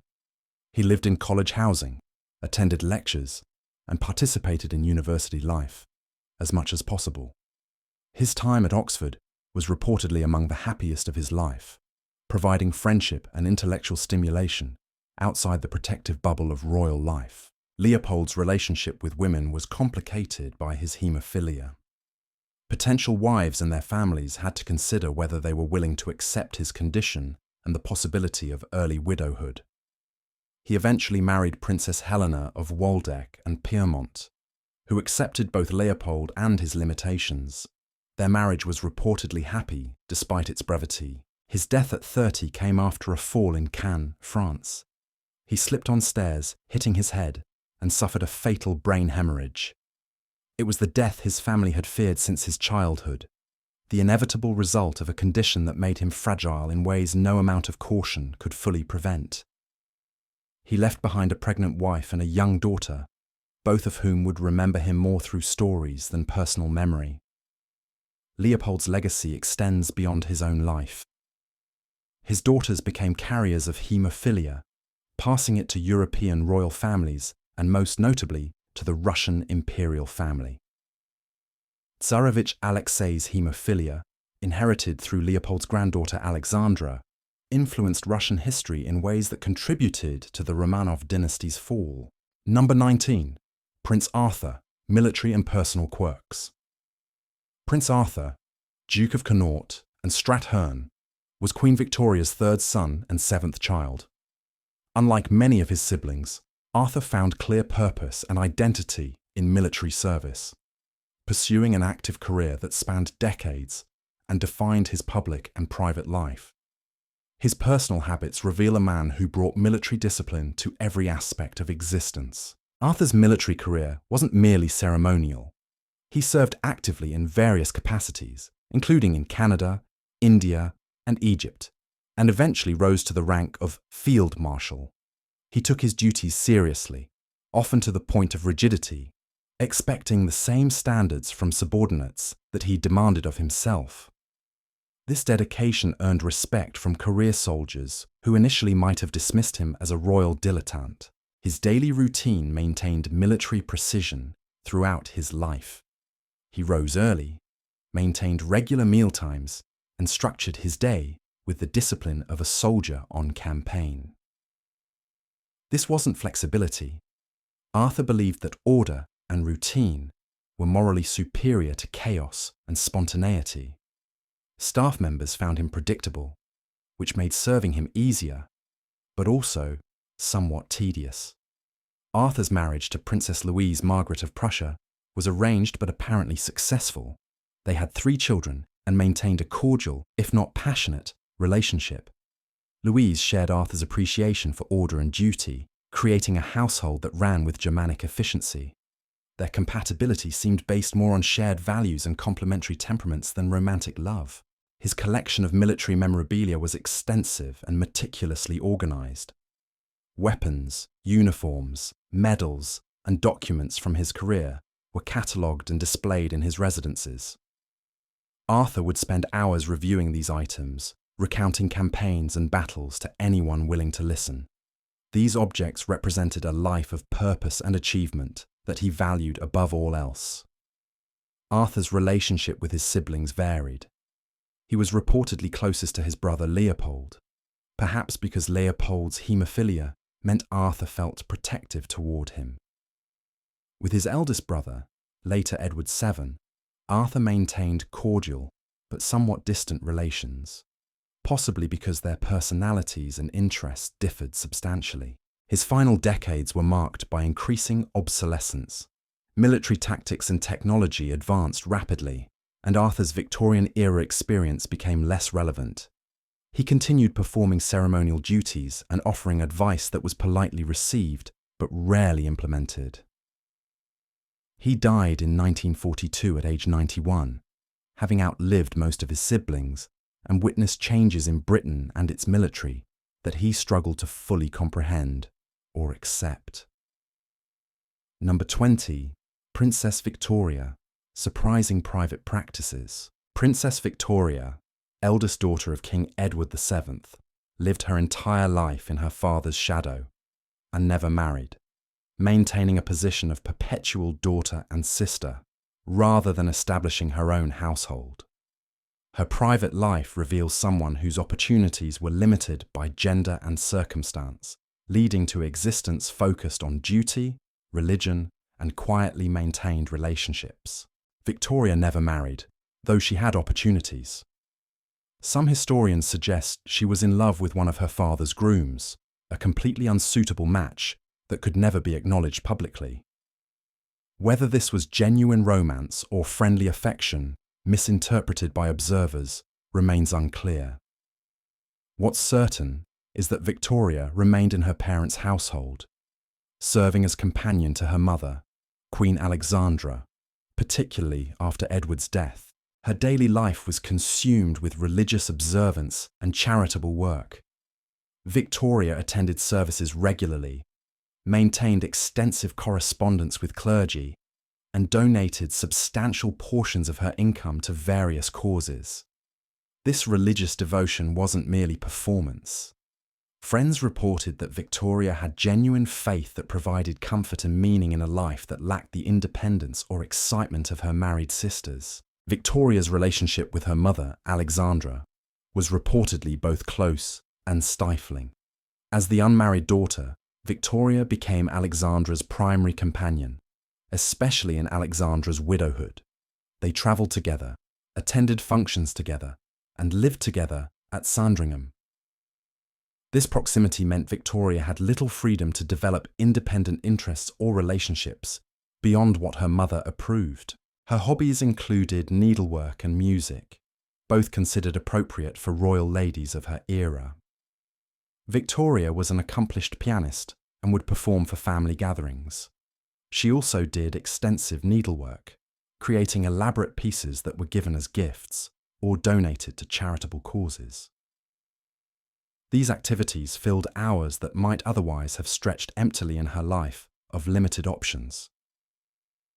Victoria's position within the family was somewhat peripheral. She wasn't heir to anything, wasn't particularly beautiful or charismatic, and didn't marry to create important alliances. She existed in the background of royal life, fulfilling duties when called upon, but rarely commanding attention or making news. This peripheral status perhaps suited someone of her retiring temperament. Her death in 1935 attracted little notice beyond family circles. She had lived quietly and died quietly, leaving behind few personal papers or possessions that revealed inner thoughts or frustrated ambitions. Victoria represents the many royal women whose lives were constrained by expectations and tradition, living out predetermined roles rather than choosing their own paths. Number 21. Princess Alice, quirky personal interests. Princess Alice, second daughter of Queen Victoria, led a life marked by social reform efforts, unusual for royal women of her era. Her personal interests and private habits reveal someone who chafed against the limitations placed on women, even royal women, and who found purpose in causes that took her beyond traditional charity work into actual activism. Alice married Prince Louis of Hesse, moving to Germany, where she became involved in nursing and medical reform. Her interest in healthcare wasn't merely patronage. Alice took practical nursing courses and worked directly with patients during wars and epidemics. This hands-on approach scandalized some who thought princesses shouldn't be exposed to such things, but Alice believed her position obligated her to serve meaningfully. Her friendship with Florence Nightingale was significant and genuine. They corresponded regularly, and Alice implemented Nightingale's reforms in Hesse, establishing modern nursing practices in German hospitals. This wasn't merely adopting trendy ideas. Alice studied nursing methodology seriously and applied lessons learned to practical situations. Her early death from diphtheria came partly because she'd been nursing her children through the same illness, contracting it herself through close contact. Alice's religious views were more questioning than typical for royal women of her time. She read theological works, engaged clergy in debates about doctrine, and wasn't afraid to express doubts about aspects of conventional Christianity. This intellectual approach to faith reflected her generally analytical mind, which sought understanding rather than accepting tradition unquestioningly. Her marriage to Louis was reportedly happy, despite financial struggles unusual for royalty. The Grand Duchy of Hesse wasn't wealthy, and Alice often found herself managing household expenses carefully. This practical experience with budgets and financial limitations gave her perspective that more privileged royals lacked. She understood material constraint in ways her mother and sisters did not. Alice's relationship with her mother, Victoria, was complicated by distance and differing viewpoints. Victoria expected frequent letters and became upset when Alice's responses weren't immediate or sufficiently detailed. Alice loved her mother, but sometimes found Victoria's expectations exhausting, particularly given Alice's own responsibilities managing a household and supporting her husband's duties. Her death at age 35 robbed Europe of one of its more progressive royal voices. Had she lived longer, Alice might have expanded her reform efforts and influenced social policy more substantially. Instead, she's remembered primarily as one of Victoria's many children, her own accomplishments overshadowed by her mother's long reign and her daughter's eventual role as Empress of Russia. Number 22. Princess Louise, hidden talents and odd routines. Princess Louise, fourth daughter of Queen Victoria, was the most artistic and free-spirited of the Queen's children. Her private life revealed talents that transcended typical royal accomplishments and personal choices that challenged Victorian conventions, making her one of the more interesting and unconventional members of her generation. Louise's sculpture was genuinely professional quality, not merely hobbyist work. She studied at the National Art Training School and created public monuments that still stand today, including the statue of her mother that sits outside Kensington Palace. She maintained a working studio, spent hours daily on her art, and exhibited under her own name rather than hiding behind anonymity. This professional approach to art was unusual for royal women and demonstrated both talent and dedication. Her marriage to the Marquis of Lorne, later Duke of Argyll, was controversial because he wasn't royal, marking the first time a daughter of a monarch had married a British subject since the mid-17th century. The marriage was reportedly unconsummated and possibly arranged to provide cover for Lorne's homosexuality, though this remained unacknowledged during their lifetimes. They maintained separate lives while presenting a united front publicly, an arrangement that suited both. Louise's political views were surprisingly progressive for a Victorian princess. She supported women's suffrage, advocated for educational opportunities for women, and maintained friendships with political activists. She kept these views somewhat private to avoid embarrassing her conservative mother. But among friends, she spoke openly about the need for social reform and women's rights. Her relationship with her mother was turbulent. Victoria relied on Louise's companionship, but also criticised her daughter's independence and artistic pursuits. Louise chafed under this control, and there were periods of estrangement when Louise would spend extended time in Scotland or Canada with her husband to escape Victoria's overbearing presence. This push and pull between duty and independence characterised much of Louise's adult life. Louise maintained an extensive network of artistic and intellectual friends outside royal circles. She preferred the company of painters, sculptors, and writers to courtiers and aristocrats. Her dinner parties at Kensington Palace brought together diverse groups that would never have mixed in more conventional royal settings. This intellectual curiosity and social flexibility made her popular among London's creative community. Her later years were marked by increasing deafness and isolation. Louise became somewhat reclusive, spending time at her Scottish estates and limiting her public appearances. She outlived most of her siblings, dying in 1939 at age 91, one of the last direct links to the Victorian era. Her artistic legacy endures in the sculptures and monuments she created, permanent reminders of her talent and determination to be more than merely decorative royalty. Number 23.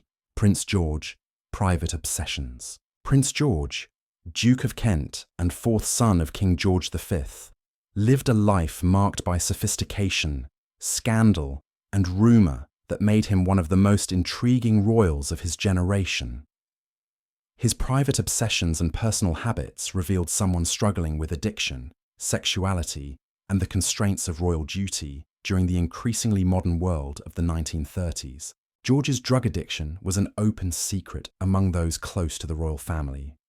He used cocaine and possibly morphine, substances that were legal but increasingly frowned upon in the 1920s and 30s. His addiction affected his behaviour and reliability, causing family concern and requiring intervention. He eventually overcame the addiction with help from his future wife, Marina of Greece, though whether he achieved complete sobriety remains debated among historians. His romantic life before marriage was complicated and included relationships with both men and women. Persistent rumours suggested affairs with prominent society figures of both sexes, though concrete evidence is limited and much was actively suppressed by palace officials. What's clear is that George moved in sophisticated, bohemian circles where conventional morality was more flexible than in mainstream society. George's passion for collecting art and antiques was genuine and expensive. He had excellent taste and a good eye, assembling collections of furniture, paintings, and decorative objects that demonstrated both aesthetic sense and historical knowledge. These collections were housed at his country estate and represented an attempt to create beautiful surroundings that reflected his refined sensibilities. His marriage to Princess Marina of Greece and Denmark in 1934 was celebrated as a love match, unusual for royal marriages of that era. Marina was beautiful, sophisticated, and shared George's artistic interests. She also provided stability that helped him overcome his earlier problems. Their marriage produced 3 children and appeared genuinely happy, though George's wartime service meant extended separations. George's work with the Royal Air Force during World War II gave him purpose and a sense of contributing to the war effort. He held the rank of Air Commodore and undertook various duties, though his royal status meant he wasn't exposed to the same dangers as ordinary servicemen. He enjoyed the camaraderie of service life and the relative informality compared to royal functions. His death in a plane crash in Scotland in 1942 shocked the nation. The crash occurred during a flight to Iceland for inspection duties, and all aboard were killed. Rumors and conspiracy theories emerged suggesting everything from sabotage to secret missions. But the official investigation concluded it was an accident caused by pilot error in poor weather conditions. George's death at 39 robbed the royal family of one of its more colourful members and left Marina a widow with young children. His legacy is complicated by the mixture of charm, talent, and troubled behaviour that characterised his life. Modern perspectives on addiction and sexuality allow more sympathetic understanding of his struggles than his contemporaries could offer. George represented the challenges of being royal in an era of changing social norms, caught between traditional expectations and modern desires for personal authenticity. Number 24. Princess Beatrice, Eccentric Collections. Princess Beatrice, youngest daughter and last surviving child of Queen Victoria, spent much of her life as her mother's companion and secretary. Her private life reveals someone whose individuality was largely subordinated to her role as Victoria's support, leading to existence that blended devoted service with quiet accumulation of personal interests that provided escape from her demanding duties. Beatrice's marriage to Prince Henry of Battenberg was initially opposed by Victoria, who couldn't bear the thought of losing her indispensable companion. The compromise reached was that Henry and Beatrice would live with Victoria, ensuring Beatrice remained available for her mother's needs. This arrangement satisfied Victoria, but meant that Beatrice never established truly independent household or life, separate from her mother's overwhelming presence. Her role as Victoria's secretary and editor was enormous and controversial. After Victoria's death in 1901, Beatrice was tasked with transcribing and editing her mother's extensive journals. This process took decades, and Beatrice destroyed the original volumes as she worked, keeping only the edited transcriptions she deemed appropriate. Historians have long lamented this decision, as we can never know what Beatrice censored or how much of Victoria's authentic voice was lost in the editing process. Beatrice's collection of lace was extensive and carefully maintained. She appreciated the craftsmanship of fine lacework and accumulated pieces from various periods and regions. This collection provided aesthetic pleasure and represented a traditionally feminine interest that was acceptable even for someone in her position. She would spend hours examining pieces, noting their provenance and construction techniques. Her widowhood came early when Henry died of malaria in 1896 during a military campaign in Africa. Beatrice was devastated and entered a period of mourning that, while not as extreme as her mother's after Albert's death, still profoundly affected her for years. She raised their 4 children while continuing to serve Victoria, managing responsibilities that would have overwhelmed many people. Beatrice's relationship with her siblings was cordial, but not particularly close. The age gaps between her and her eldest siblings meant they'd left home before she was old enough to know them well. She was closest to Leopold, the sibling nearest her in age, and his early death affected her deeply. With her nieces and nephews, she maintained formal but affectionate relationships, serving as a link to their grandmother's era. Her later years were marked by increasing deafness, a condition shared with several of her siblings. This hearing loss isolated her socially and made communication challenging. She used an ear trumpet and relied increasingly on written notes to converse. Despite this disability, she continued performing royal duties and maintaining her mother's legacy until her own death in 1944 at age 87. Beatrice's life represents the sacrifice that some royals, particularly women, made to family duty. She had opportunities for independence that she chose not to pursue, instead dedicating herself to supporting her mother and later preserving Victoria's memory. Whether she found this life fulfilling, or whether she harboured regrets about roads not taken, we cannot know.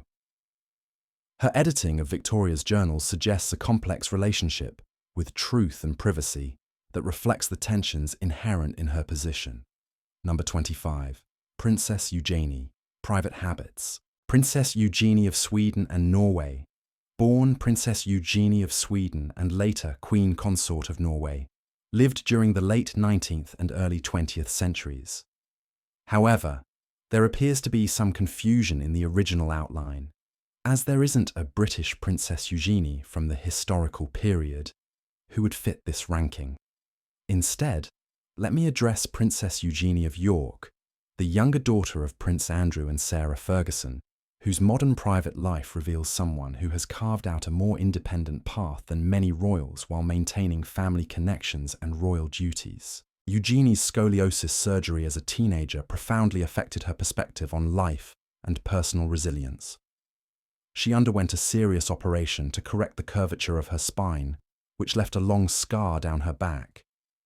Rather than hiding this scar, Eugenie has spoken openly about it, and even designed her wedding dress to reveal it, turning what some might see as an imperfection into a statement about accepting oneself. This openness about physical challenges represents a modern royal approach to vulnerability. Her career in the art world, working for an auction house, demonstrates her desire for professional identity beyond her royal status. Eugenie took her work seriously, developing expertise in contemporary art and building relationships within the art community based on her knowledge rather than her title. This professional life gives her financial independence and personal fulfillment that purely ceremonial royal roles wouldn't provide. Eugenie's relationship with her sister Beatrice is notably close. They've supported each other through their parents' divorce, various family scandals, and the challenges of being minor royals in an era where the institution faces increasing scrutiny. They maintain adjoining apartments at Kensington Palace and are frequently seen together at events, presenting a united front against whatever criticism comes their way. Her marriage to Jack Brooksbank, a brand ambassador who previously worked in hospitality, represents the modern royal approach to marriage, choosing partners based on personal compatibility rather than aristocratic lineage. Their wedding at Windsor Castle in 2018 was traditional in setting but contemporary in feel, reflecting Eugenie's desire to honour tradition while living authentically. Eugenie's commitment to charitable work, particularly around anti-slavery causes, shows genuine passion rather than merely fulfilling expected royal duties. She co-founded the Anti-Slavery Collective and works actively to raise awareness about modern slavery. This focus on a specific cause allows her to make meaningful contributions, rather than spreading attention thinly across numerous patronages. Her social life exists somewhat outside traditional royal circles. Eugenie maintains friendships with artists, entrepreneurs, and creative professionals, preferring diverse social groups to purely aristocratic company. This reflects her generation's approach to class and privilege, viewing social barriers as less important than shared interests and values. Eugenie's approach to parenthood, raising her son August and daughter Ernest, appears relaxed and modern.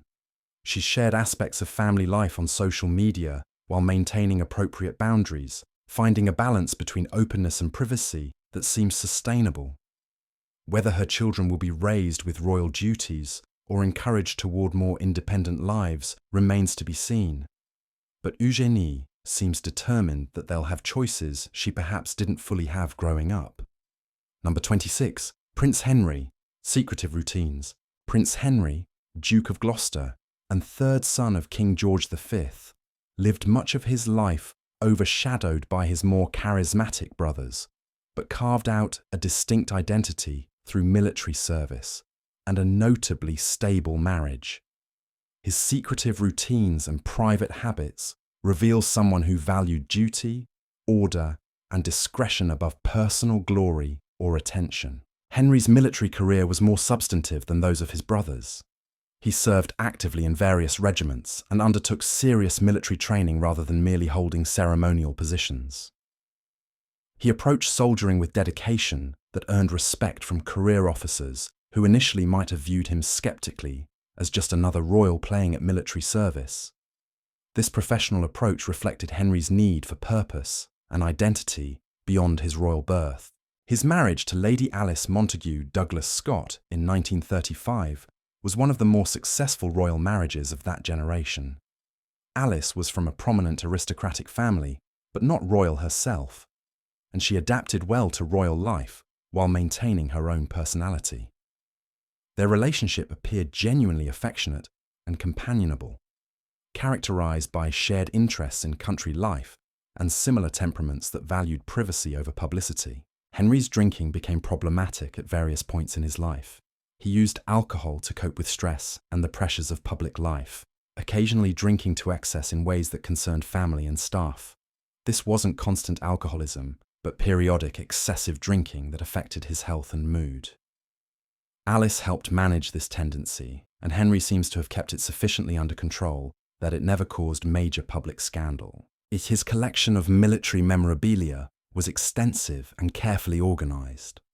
Weapons, uniforms, medals, and historical documents related to various regiments filled rooms at his country estates. Henry would spend hours examining these objects, maintaining them with care that bordered on obsessive. These collections represented his authentic passion and provided connection to military history that he valued deeply. Henry's relationship with his brothers was complicated by birth order and personality differences. He was loyal to Edward through the abdication crisis, but reportedly felt that David had shirked duty. With George VI, Henry maintained cordial relations, though they weren't particularly close. The distance between brothers seemed partly circumstantial and partly temperamental, as Henry's reserved nature didn't lend itself to intimate friendships, even with family.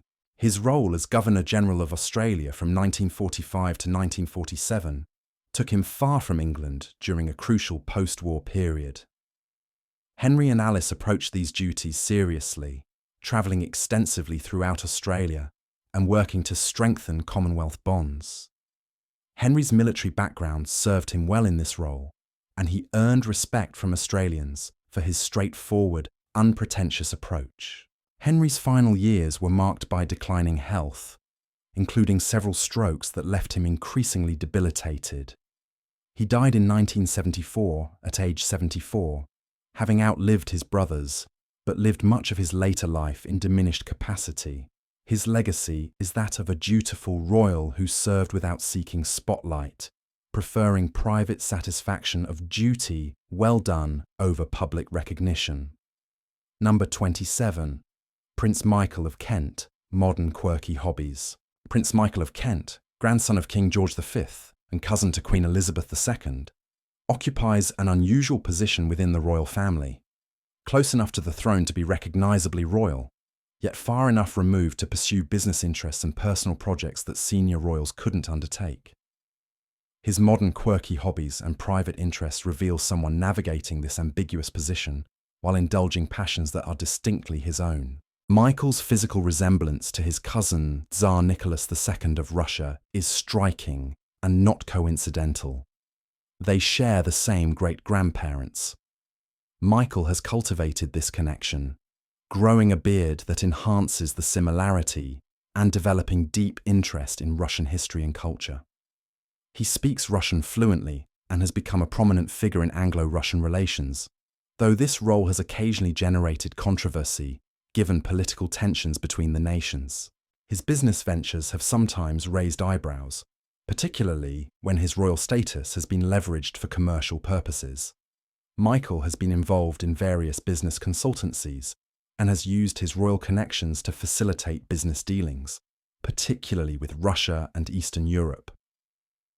Critics argue this commercializes royalty inappropriately, while defenders note that as a non-working royal, he must support himself financially, and his connections are legitimately valuable. Michael's passion for motor racing is genuine and long-standing. He's competed in historic car races, owns several classic racing vehicles, and maintains extensive knowledge of automotive history. This isn't casual interest. Michael participates actively in racing events and has earned respect within the historic racing community for his driving skill and technical knowledge. His collection of vintage vehicles is reportedly impressive, housed in specialized storage facilities. His marriage to Marie Christine von Reibnitz, a Catholic divorcee, was controversial when it occurred in 1978. At that time, marrying a Catholic meant Michael lost his place in the line of succession under the Act of Settlement. Marie Christine, often called Princess Michael of Kent, has been a polarizing figure, criticized for perceived snobbery, while admired for her historical scholarship and writing. Their marriage has endured despite controversies and has produced 2 children. Michael's interest in Freemasonry is well documented. He's held high positions within Masonic organizations and takes the traditions and rituals seriously. This interest connects to his broader fascination with history, tradition, and ceremonial practice. While Freemasonry isn't inherently controversial, it adds to the perception of Michael as someone who moves in circles and pursues interests outside mainstream royal life. His patronage of various organizations focuses heavily on Russian cultural causes, military charities, and organizations connected to his personal interests. Unlike working royals whose patronages are carefully chosen to represent broad national interests, Michael's reflect his individual passions. This personalized approach to royal duties suits someone who isn't supported by taxpayers and can therefore choose causes based on genuine interest rather than strategic importance. Michael's financial situation has been subject to scrutiny, particularly regarding his residence at Kensington Palace, for which he initially paid no rent, and use of his royal title for commercial purposes. These controversies reflect the broader question of how non-working royals should support themselves and what constitutes appropriate use of royal status. Michael occupies ambiguous territory, too royal to be entirely private, but not royal enough to receive full support or protection from the institution. Number 28. Princess Alexandra, Hidden Rituals and Private Pastimes. Princess Alexandra, the Honourable Lady Ogilvy, is another cousin of Queen Elizabeth II, who has spent her life performing royal duties while maintaining notably private personal life. Her hidden rituals and private pastimes reveal someone who has balanced public service with personal privacy more successfully than many royals, creating a life that honours duty without sacrificing all individuality. Alexandra's dedication to nursing and medical charities stems from genuine interest in healthcare rather than merely fulfilling expected royal roles. She's maintained patronage of numerous medical organizations throughout her life and has taken the time to understand the challenges these organizations face. Her involvement isn't superficial. She asks informed questions and follows up on issues raised during visits, demonstrating engagement that goes beyond photo opportunities. Her marriage to Sir Angus Ogilvy in 1963 was seen as a love match, unusual for royals of that era. Angus was a businessman rather than royalty, and their decision to decline a title for him meant their children would grow up as private citizens rather than royals. This choice reflected Alexandra's desire to give her children more normal lives than she'd experienced, free from the pressures and scrutiny that came with royal status. Alexandra's interest in music is genuine and extensive. She's a patron of numerous musical organizations and actually understands musical theory and performance, rather than merely attending concerts as figurehead. She plays piano privately and reportedly has good technical skill, though she's never performed publicly. This musical knowledge allows her to engage meaningfully with the artists and organizations she supports. Her widowhood, following Angus's death in 2004, affected her deeply, but didn't diminish her commitment to royal duties.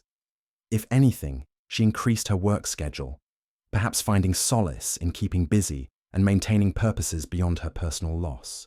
Staff members have commented on her resilience and determination to continue serving despite advancing age and personal grief. Alexandra's fashion sense has been notably consistent throughout her life.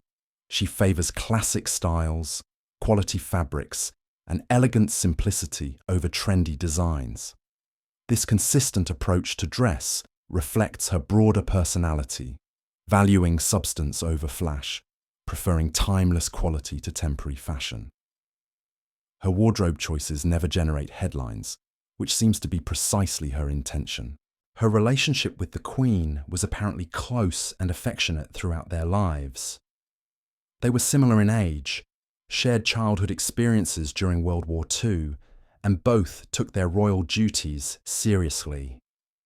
Alexandra was reportedly one of the few people with whom the Queen could truly relax.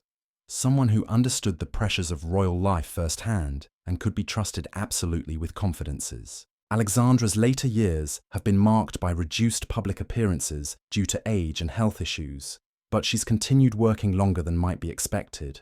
She maintained patronages and fulfilled engagements well into her 80s, demonstrating the same dedication to duty that characterized her entire adult life. Her approach to aging has been to continue serving as long as possible, withdrawing only when absolutely necessary rather than retiring early to enjoy private leisure. Number 29. Prince William of Gloucester, personal eccentricities. Prince William of Gloucester, grandson of King George V, lived a tragically short life that ended in a plane crash in 1972 when he was only 30. His personal eccentricities and private life reveal someone who chafed against royal constraints and sought adventure and authenticity outside the prescribed royal path, making his early death particularly poignant, as we can only speculate about what kind of life he might have led. William's decision to work in banking and diplomatic service in Nigeria and Tokyo represented genuine attempts to establish career and identity separate from his royal status. Unlike many royals who hold ceremonial positions, William actually worked, putting in hours and taking responsibilities seriously. Colleagues reported that he was capable and hard-working, earning respect through competence rather than coasting on his title. His passion for flying wasn't casual hobby, but serious pursuit that ultimately cost him his life. William learned to fly and participated in air races, finding in aviation the combination of skill, risk, and freedom that his ground-bound royal life lacked. The crash that killed him occurred during an air race, demonstrating that he was actively piloting rather than merely being transported by others. This risk-taking personality worried his family, but provided William with the intensity of experience he craved. William's romantic life was complicated by his position within the royal family. He fell in love with József Starkloff, a Hungarian model and divorcee, and their relationship lasted several years. However, William's position in the line of succession and his father's opposition meant that marriage was impossible. William agonized over this choice between love and duty, ultimately choosing duty, though the decision caused him considerable pain. József later said that William believed he had to sacrifice personal happiness for royal responsibility. His interest in different cultures wasn't merely diplomatic courtesy. William genuinely enjoyed learning about other societies, studying their languages and customs with enthusiasm that went beyond what his roles required. Time spent in Nigeria and Japan gave him perspective on Britain's role in the world, and appreciation for cultural diversity that was somewhat unusual for royals of his generation. William's relationship with his younger brother Richard was close and supportive. They shared interests and temperaments, both somewhat frustrated by royal constraints, but accepting their duties. When William died, Richard inherited not just his title, but also the burden of representing the Gloucester line, responsibilities Richard had expected to avoid. William's death fundamentally altered Richard's life trajectory, transforming him from spare to principal overnight. His final day alive was spent doing what he loved: flying. The crash at an air show in Staffordshire killed William and his co-pilot instantly when their plane went into a steep dive and hit the ground. Investigations suggested pilot error or mechanical failure, but the exact cause was never definitively established. William was 30 years old, handsome, accomplished, and just beginning to find his place in the world when his life ended abruptly. William's legacy is largely one of unfulfilled potential. Those who knew him believed he had the qualities to modernize the monarchy's image and connect with younger generations. His death removed someone who might have played a significant progressive role in royal family evolution. Instead, he's remembered as a promising figure whose story ended before its full development, leaving only speculation about what might have been. Number 30. Princess Mary. Quietly unusual routines. Princess Mary, the only daughter of King George V and Queen Mary, lived much of her life in Yorkshire after her marriage to Viscount Lascelles, later Earl of Harewood.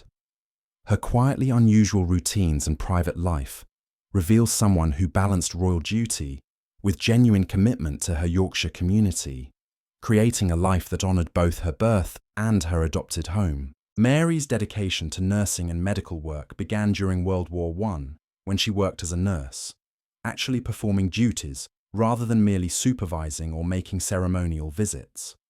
She continued this interest throughout her life, maintaining patronage of numerous hospitals and nursing organisations. Her knowledge of medical matters was substantial, earned through actual experience rather than merely receiving briefings from staff. Her marriage to Viscount Lascelles in 1922 was reportedly not a love match, but rather a suitable arrangement between aristocratic families.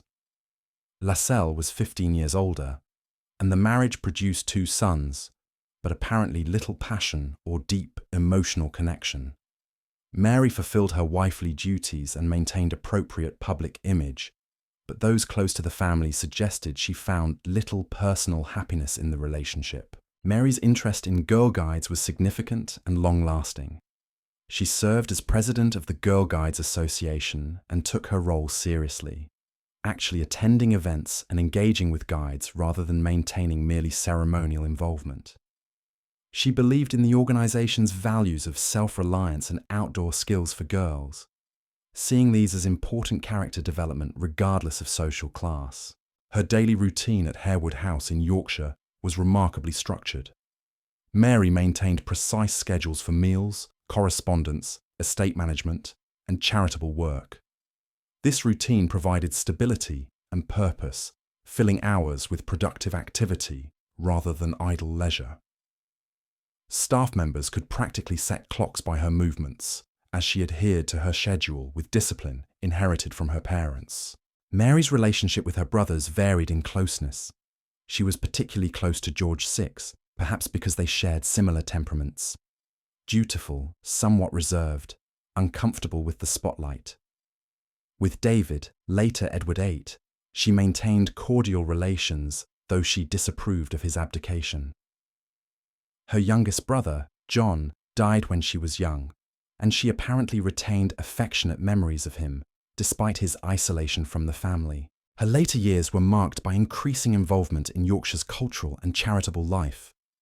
Mary became genuinely identified with Yorkshire, supporting local causes and attending regional events with frequency that demonstrated real commitment rather than obligatory duty. She became a beloved figure in the region, respected for her accessibility and genuine interest in local matters. Mary died in 1965 at age 67. Her death marked the end of a generation, as she was the last surviving child of George V. Her funeral reflected both her royal status and her Yorkshire identity, with representation from both London and the local community she'd served for decades. She's remembered as a dutiful royal who found meaningful purpose in service and created a life of quiet dignity rather than drama or controversy. Number 31, Prince Richard. Minor but quirky behaviours. Prince Richard, Duke of Gloucester, is the younger son of Prince Henry and inherited his father's title unexpectedly when his older brother, William, died in a plane crash in 1972. His minor but quirky behaviours and private interests reveal someone who has approached royal duty conscientiously while maintaining personal interests that provide meaning beyond ceremonial functions. Richard trained as an architect before his brother's death transformed him from relative obscurity to active royal duties. His architectural knowledge is substantial and genuine, earned through proper education and practice rather than merely dabbling. He maintains involvement with architectural organisations and brings informed perspective to discussions about building and preservation, making him one of the more technically knowledgeable royals in his particular field. His marriage to Birgitte vanEur, a Danish woman he met while both were students, has been notably stable and low profile. Birgitte became Duchess of Gloucester and has supported Richard in his duties while maintaining her own interests and identity. Their marriage represents the kind of stable partnership that allows royal duties to be fulfilled without constant drama or public dysfunction. Richard's approach to royal duties is notably diligent. He undertakes hundreds of engagements annually, maintaining a work schedule that rivals more senior royals, despite his more peripheral position in the family hierarchy. This dedication isn't seeking spotlight. Richard seems genuinely to believe in public service and in earning his position through consistent, reliable work rather than coasting on inherited status. His interest in heritage preservation extends beyond architecture to broader conservation issues. Richard supports organisations working to preserve historical sites, traditional crafts, and cultural heritage. This interest reflects his architectural background, but also suggests genuine appreciation for continuity and tradition, values that align with his position within an institution that itself embodies historical continuity.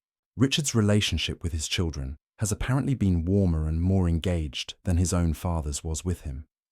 He's spoken publicly about trying to be present and supportive as a parent, balancing royal duties with family life in ways that previous generations didn't necessarily prioritize. His children have pursued their own careers while maintaining connections to royal life, suggesting successful navigation of the challenges inherent in being minor royals. His public profile is deliberately low-key. Richard doesn't seek media attention, rarely gives interviews, and maintains privacy around his personal life.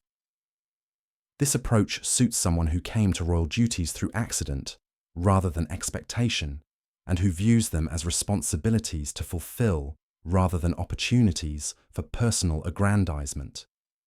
He represents a model of steady, quiet service that contrasts with more dramatic royal narratives. Richard's later years have continued his pattern of consistent duty. He's maintained his schedule despite advancing age, demonstrating the same commitment to service that characterized his entry into full-time royal work decades earlier. Whether history will remember him beyond a footnote depends partly on how the monarchy evolves, but those who work with him consistently describe someone who takes his responsibilities seriously and fulfills them with integrity. Number 32. Prince Frederick, Obscure Habits. Finding specific information about a British Prince Frederick with obscure habits is challenging, as several royals have held this name across different generations. However, let me discuss Prince Frederick, Duke of York and Albany, second son of King George III, whose private habits and personal life provide fascinating insights into royal life during the late 18th and early 19th centuries. Frederick's military career was mixed, combining genuine dedication with notable failures. He served as Commander-in-Chief of the British Army and implemented important reforms that modernized military organization. However, his campaigns in Flanders during the French Revolutionary Wars ended in costly defeats, immortalized mockingly in the nursery rhyme, The Grand Old Duke of York. Frederick took these failures hard, though he continued serving in administrative capacities where his organizational skills proved valuable. His marriage to Princess Frederica of Prussia was arranged and reportedly unhappy. The couple lived largely separate lives, maintaining separate residences and social circles. Frederica was difficult, eccentric, and unpopular, while Frederick preferred the company of male friends and various mistresses. Their marriage produced no children, contributing to the succession crisis that eventually led to Victoria's accession. Frederick's gambling debts were enormous and legendary. He accumulated staggering sums through betting on cards, horses, and nearly anything else that could be wagered on. His financial irresponsibility created constant crisis, requiring periodic bailouts from Parliament and causing political controversy. Frederick seemed unable or unwilling to control his spending, living far beyond his means, despite substantial income from his position. His relationship with Mary Ann Clark, an actress and courtesan, resulted in a major scandal when it was revealed that Clark had been selling military commissions and promotions, using her influence with Frederick to profit from appointments. Frederick claimed ignorance of this arrangement, but the scandal forced his temporary resignation as Commander-in-Chief. The episode damaged his reputation permanently, though he was eventually restored to his position. Frederick's personal household was notably extravagant. He employed enormous staff, maintained multiple residences, and indulged in elaborate entertaining. His homes were filled with expensive furniture, artwork, and decorative objects, many acquired through credit that would never be fully repaid. This lifestyle reflected both his genuine appreciation for beauty and his complete disconnect from financial reality. His relationship with his father, George III, was complex. Frederick was reportedly his father's favourite son, in contrast to the troubled relationship between George and the Prince of Wales, later George IV. However, Frederick's scandals and debts disappointed his father and contributed to the stress that affected George's mental health in his later years. Frederick died in 1827, at age 63, heavily in debt despite a lifetime of royal income. His death without legitimate heirs meant his brother, later William IV, stood between the crown and Victoria's eventual succession.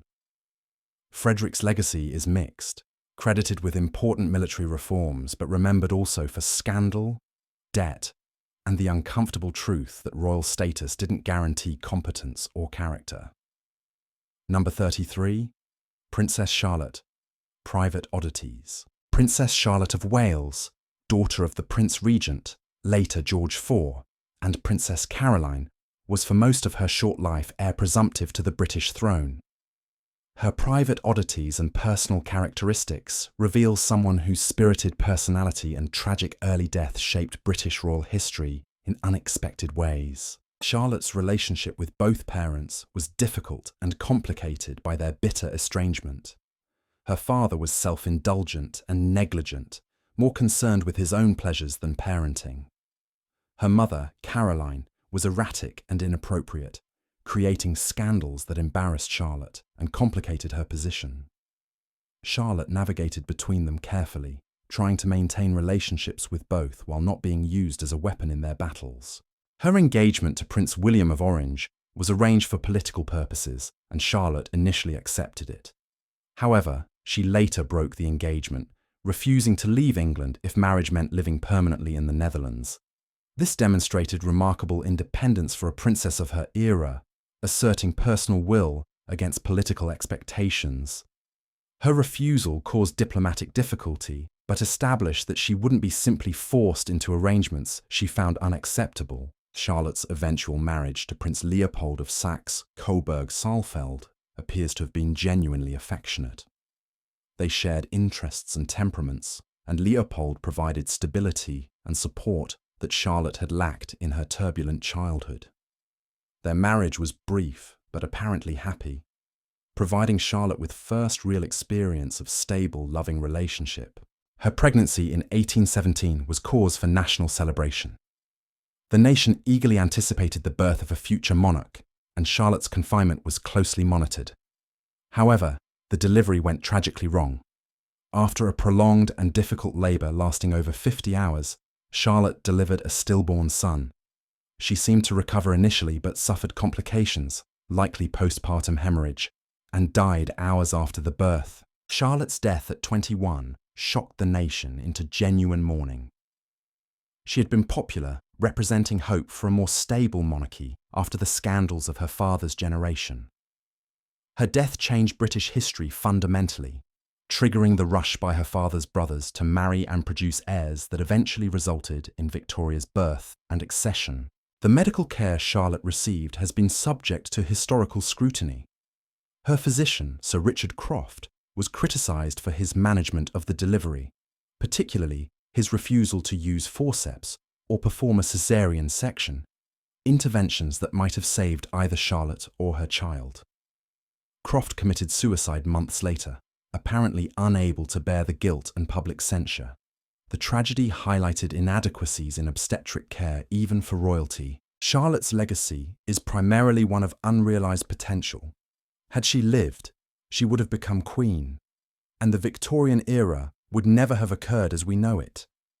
Her death demonstrates how individual mortality can alter national destiny in unexpected ways, changing the course of history through purely biological circumstance rather than political or military events.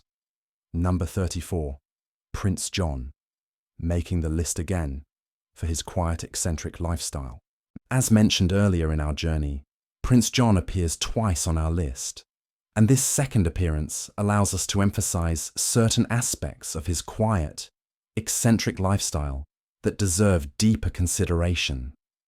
His story remains one of the most poignant in royal history, revealing both the limitations of early 20th century medical understanding and the complex emotions families experienced when confronting disability they couldn't fully comprehend or address. The decision to house John separately at Wood Farm wasn't made lightly or callously, though modern sensibilities understandably find it troubling.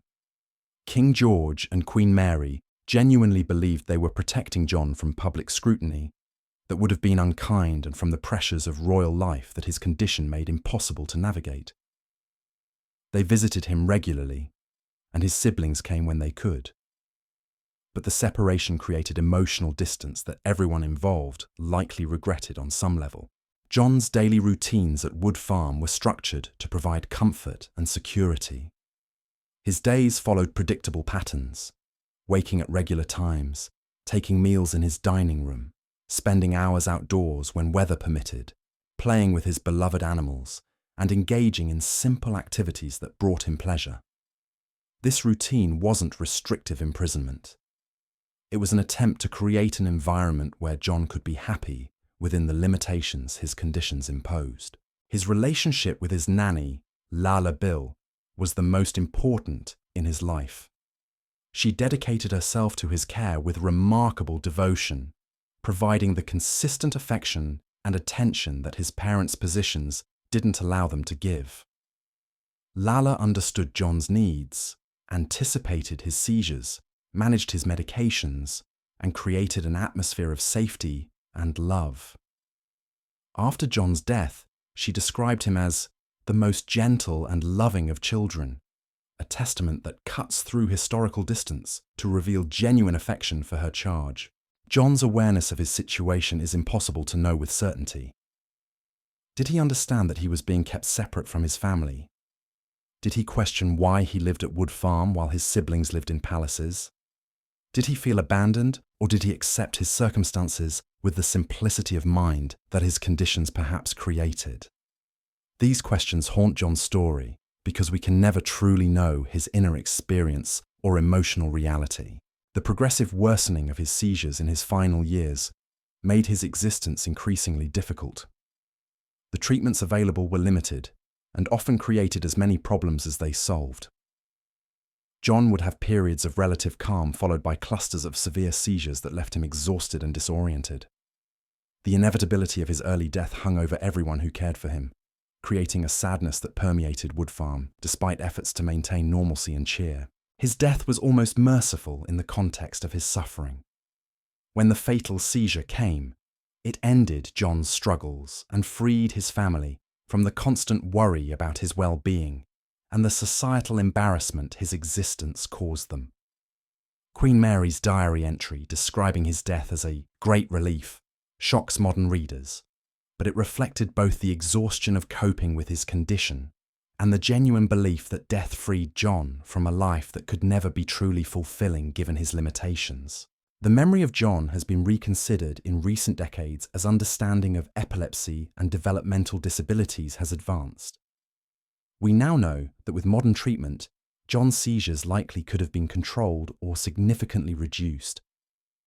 We understand that people with disabilities can lead fulfilling lives with appropriate support, and that isolation isn't therapeutic or necessary.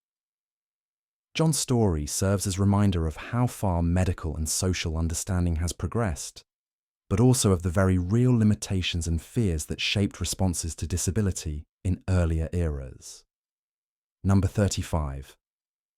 Prince Charles Edward, Minor Quirks. Prince Charles Edward, Duke of Albany, and later Duke of Saxe-Coburg and Gotha, was grandson of Queen Victoria through her youngest son, Leopold. His life spans one of the most dramatic periods in European history, and his choices during that time branded him a traitor to Britain while making him a controversial figure in Germany. His minor quirks and personal habits reveal someone caught between national identities and ultimately choosing poorly with consequences that lasted his entire life. Charles Edward was born in 1884 after his father Leopold's death, inheriting his father's British titles at birth. He grew up in Britain, educated at Eton, and seemed destined for a life as a minor British royal.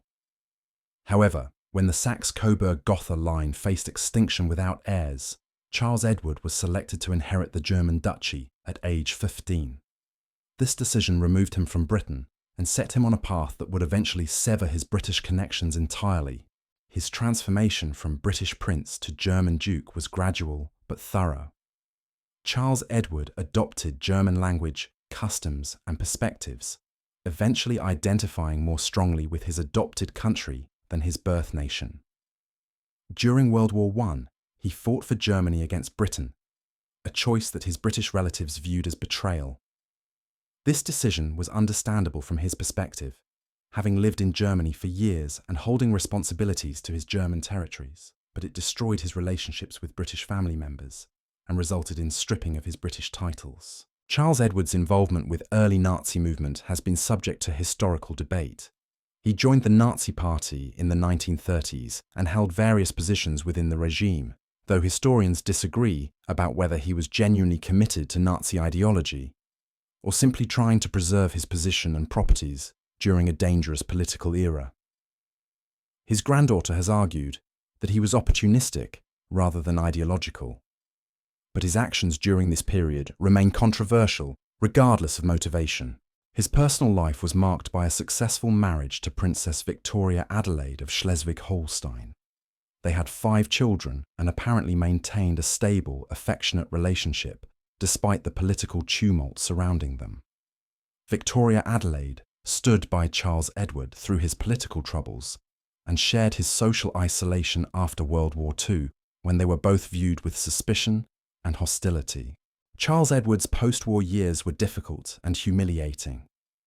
He was interned by American forces, faced denazification proceedings, and lost much of his property and wealth. He lived his final years in reduced circumstances, socially ostracized and financially struggling. The British royal family maintained complete distance, viewing him as having irrevocably chosen Germany over Britain and having supported an evil regime. His death in 1954 came in relative obscurity. Charles Edward had outlived his relevance, becoming a figure from another era whose choices had placed him on the wrong side of history. His obituaries in Britain, when they appeared at all, were brief and unsympathetic, treating him as someone who had thrown away his birthright and allied with evil. Charles Edward's legacy is cautionary, demonstrating how royal lives can be determined by accidents of birth and death that place individuals in impossible positions. He was removed from Britain as a teenager, placed in a foreign country with responsibilities he didn't seek, and then faced with choices during 2 world wars, where loyalty to adopted country meant betraying birth nation. Whether he made those choices well or poorly remains debated, but the tragic arc of his life demonstrates that being royal doesn't protect against historical forces or ensure wise decision-making in impossible circumstances. And so, our journey through the secret lives of the British royal family comes to a close.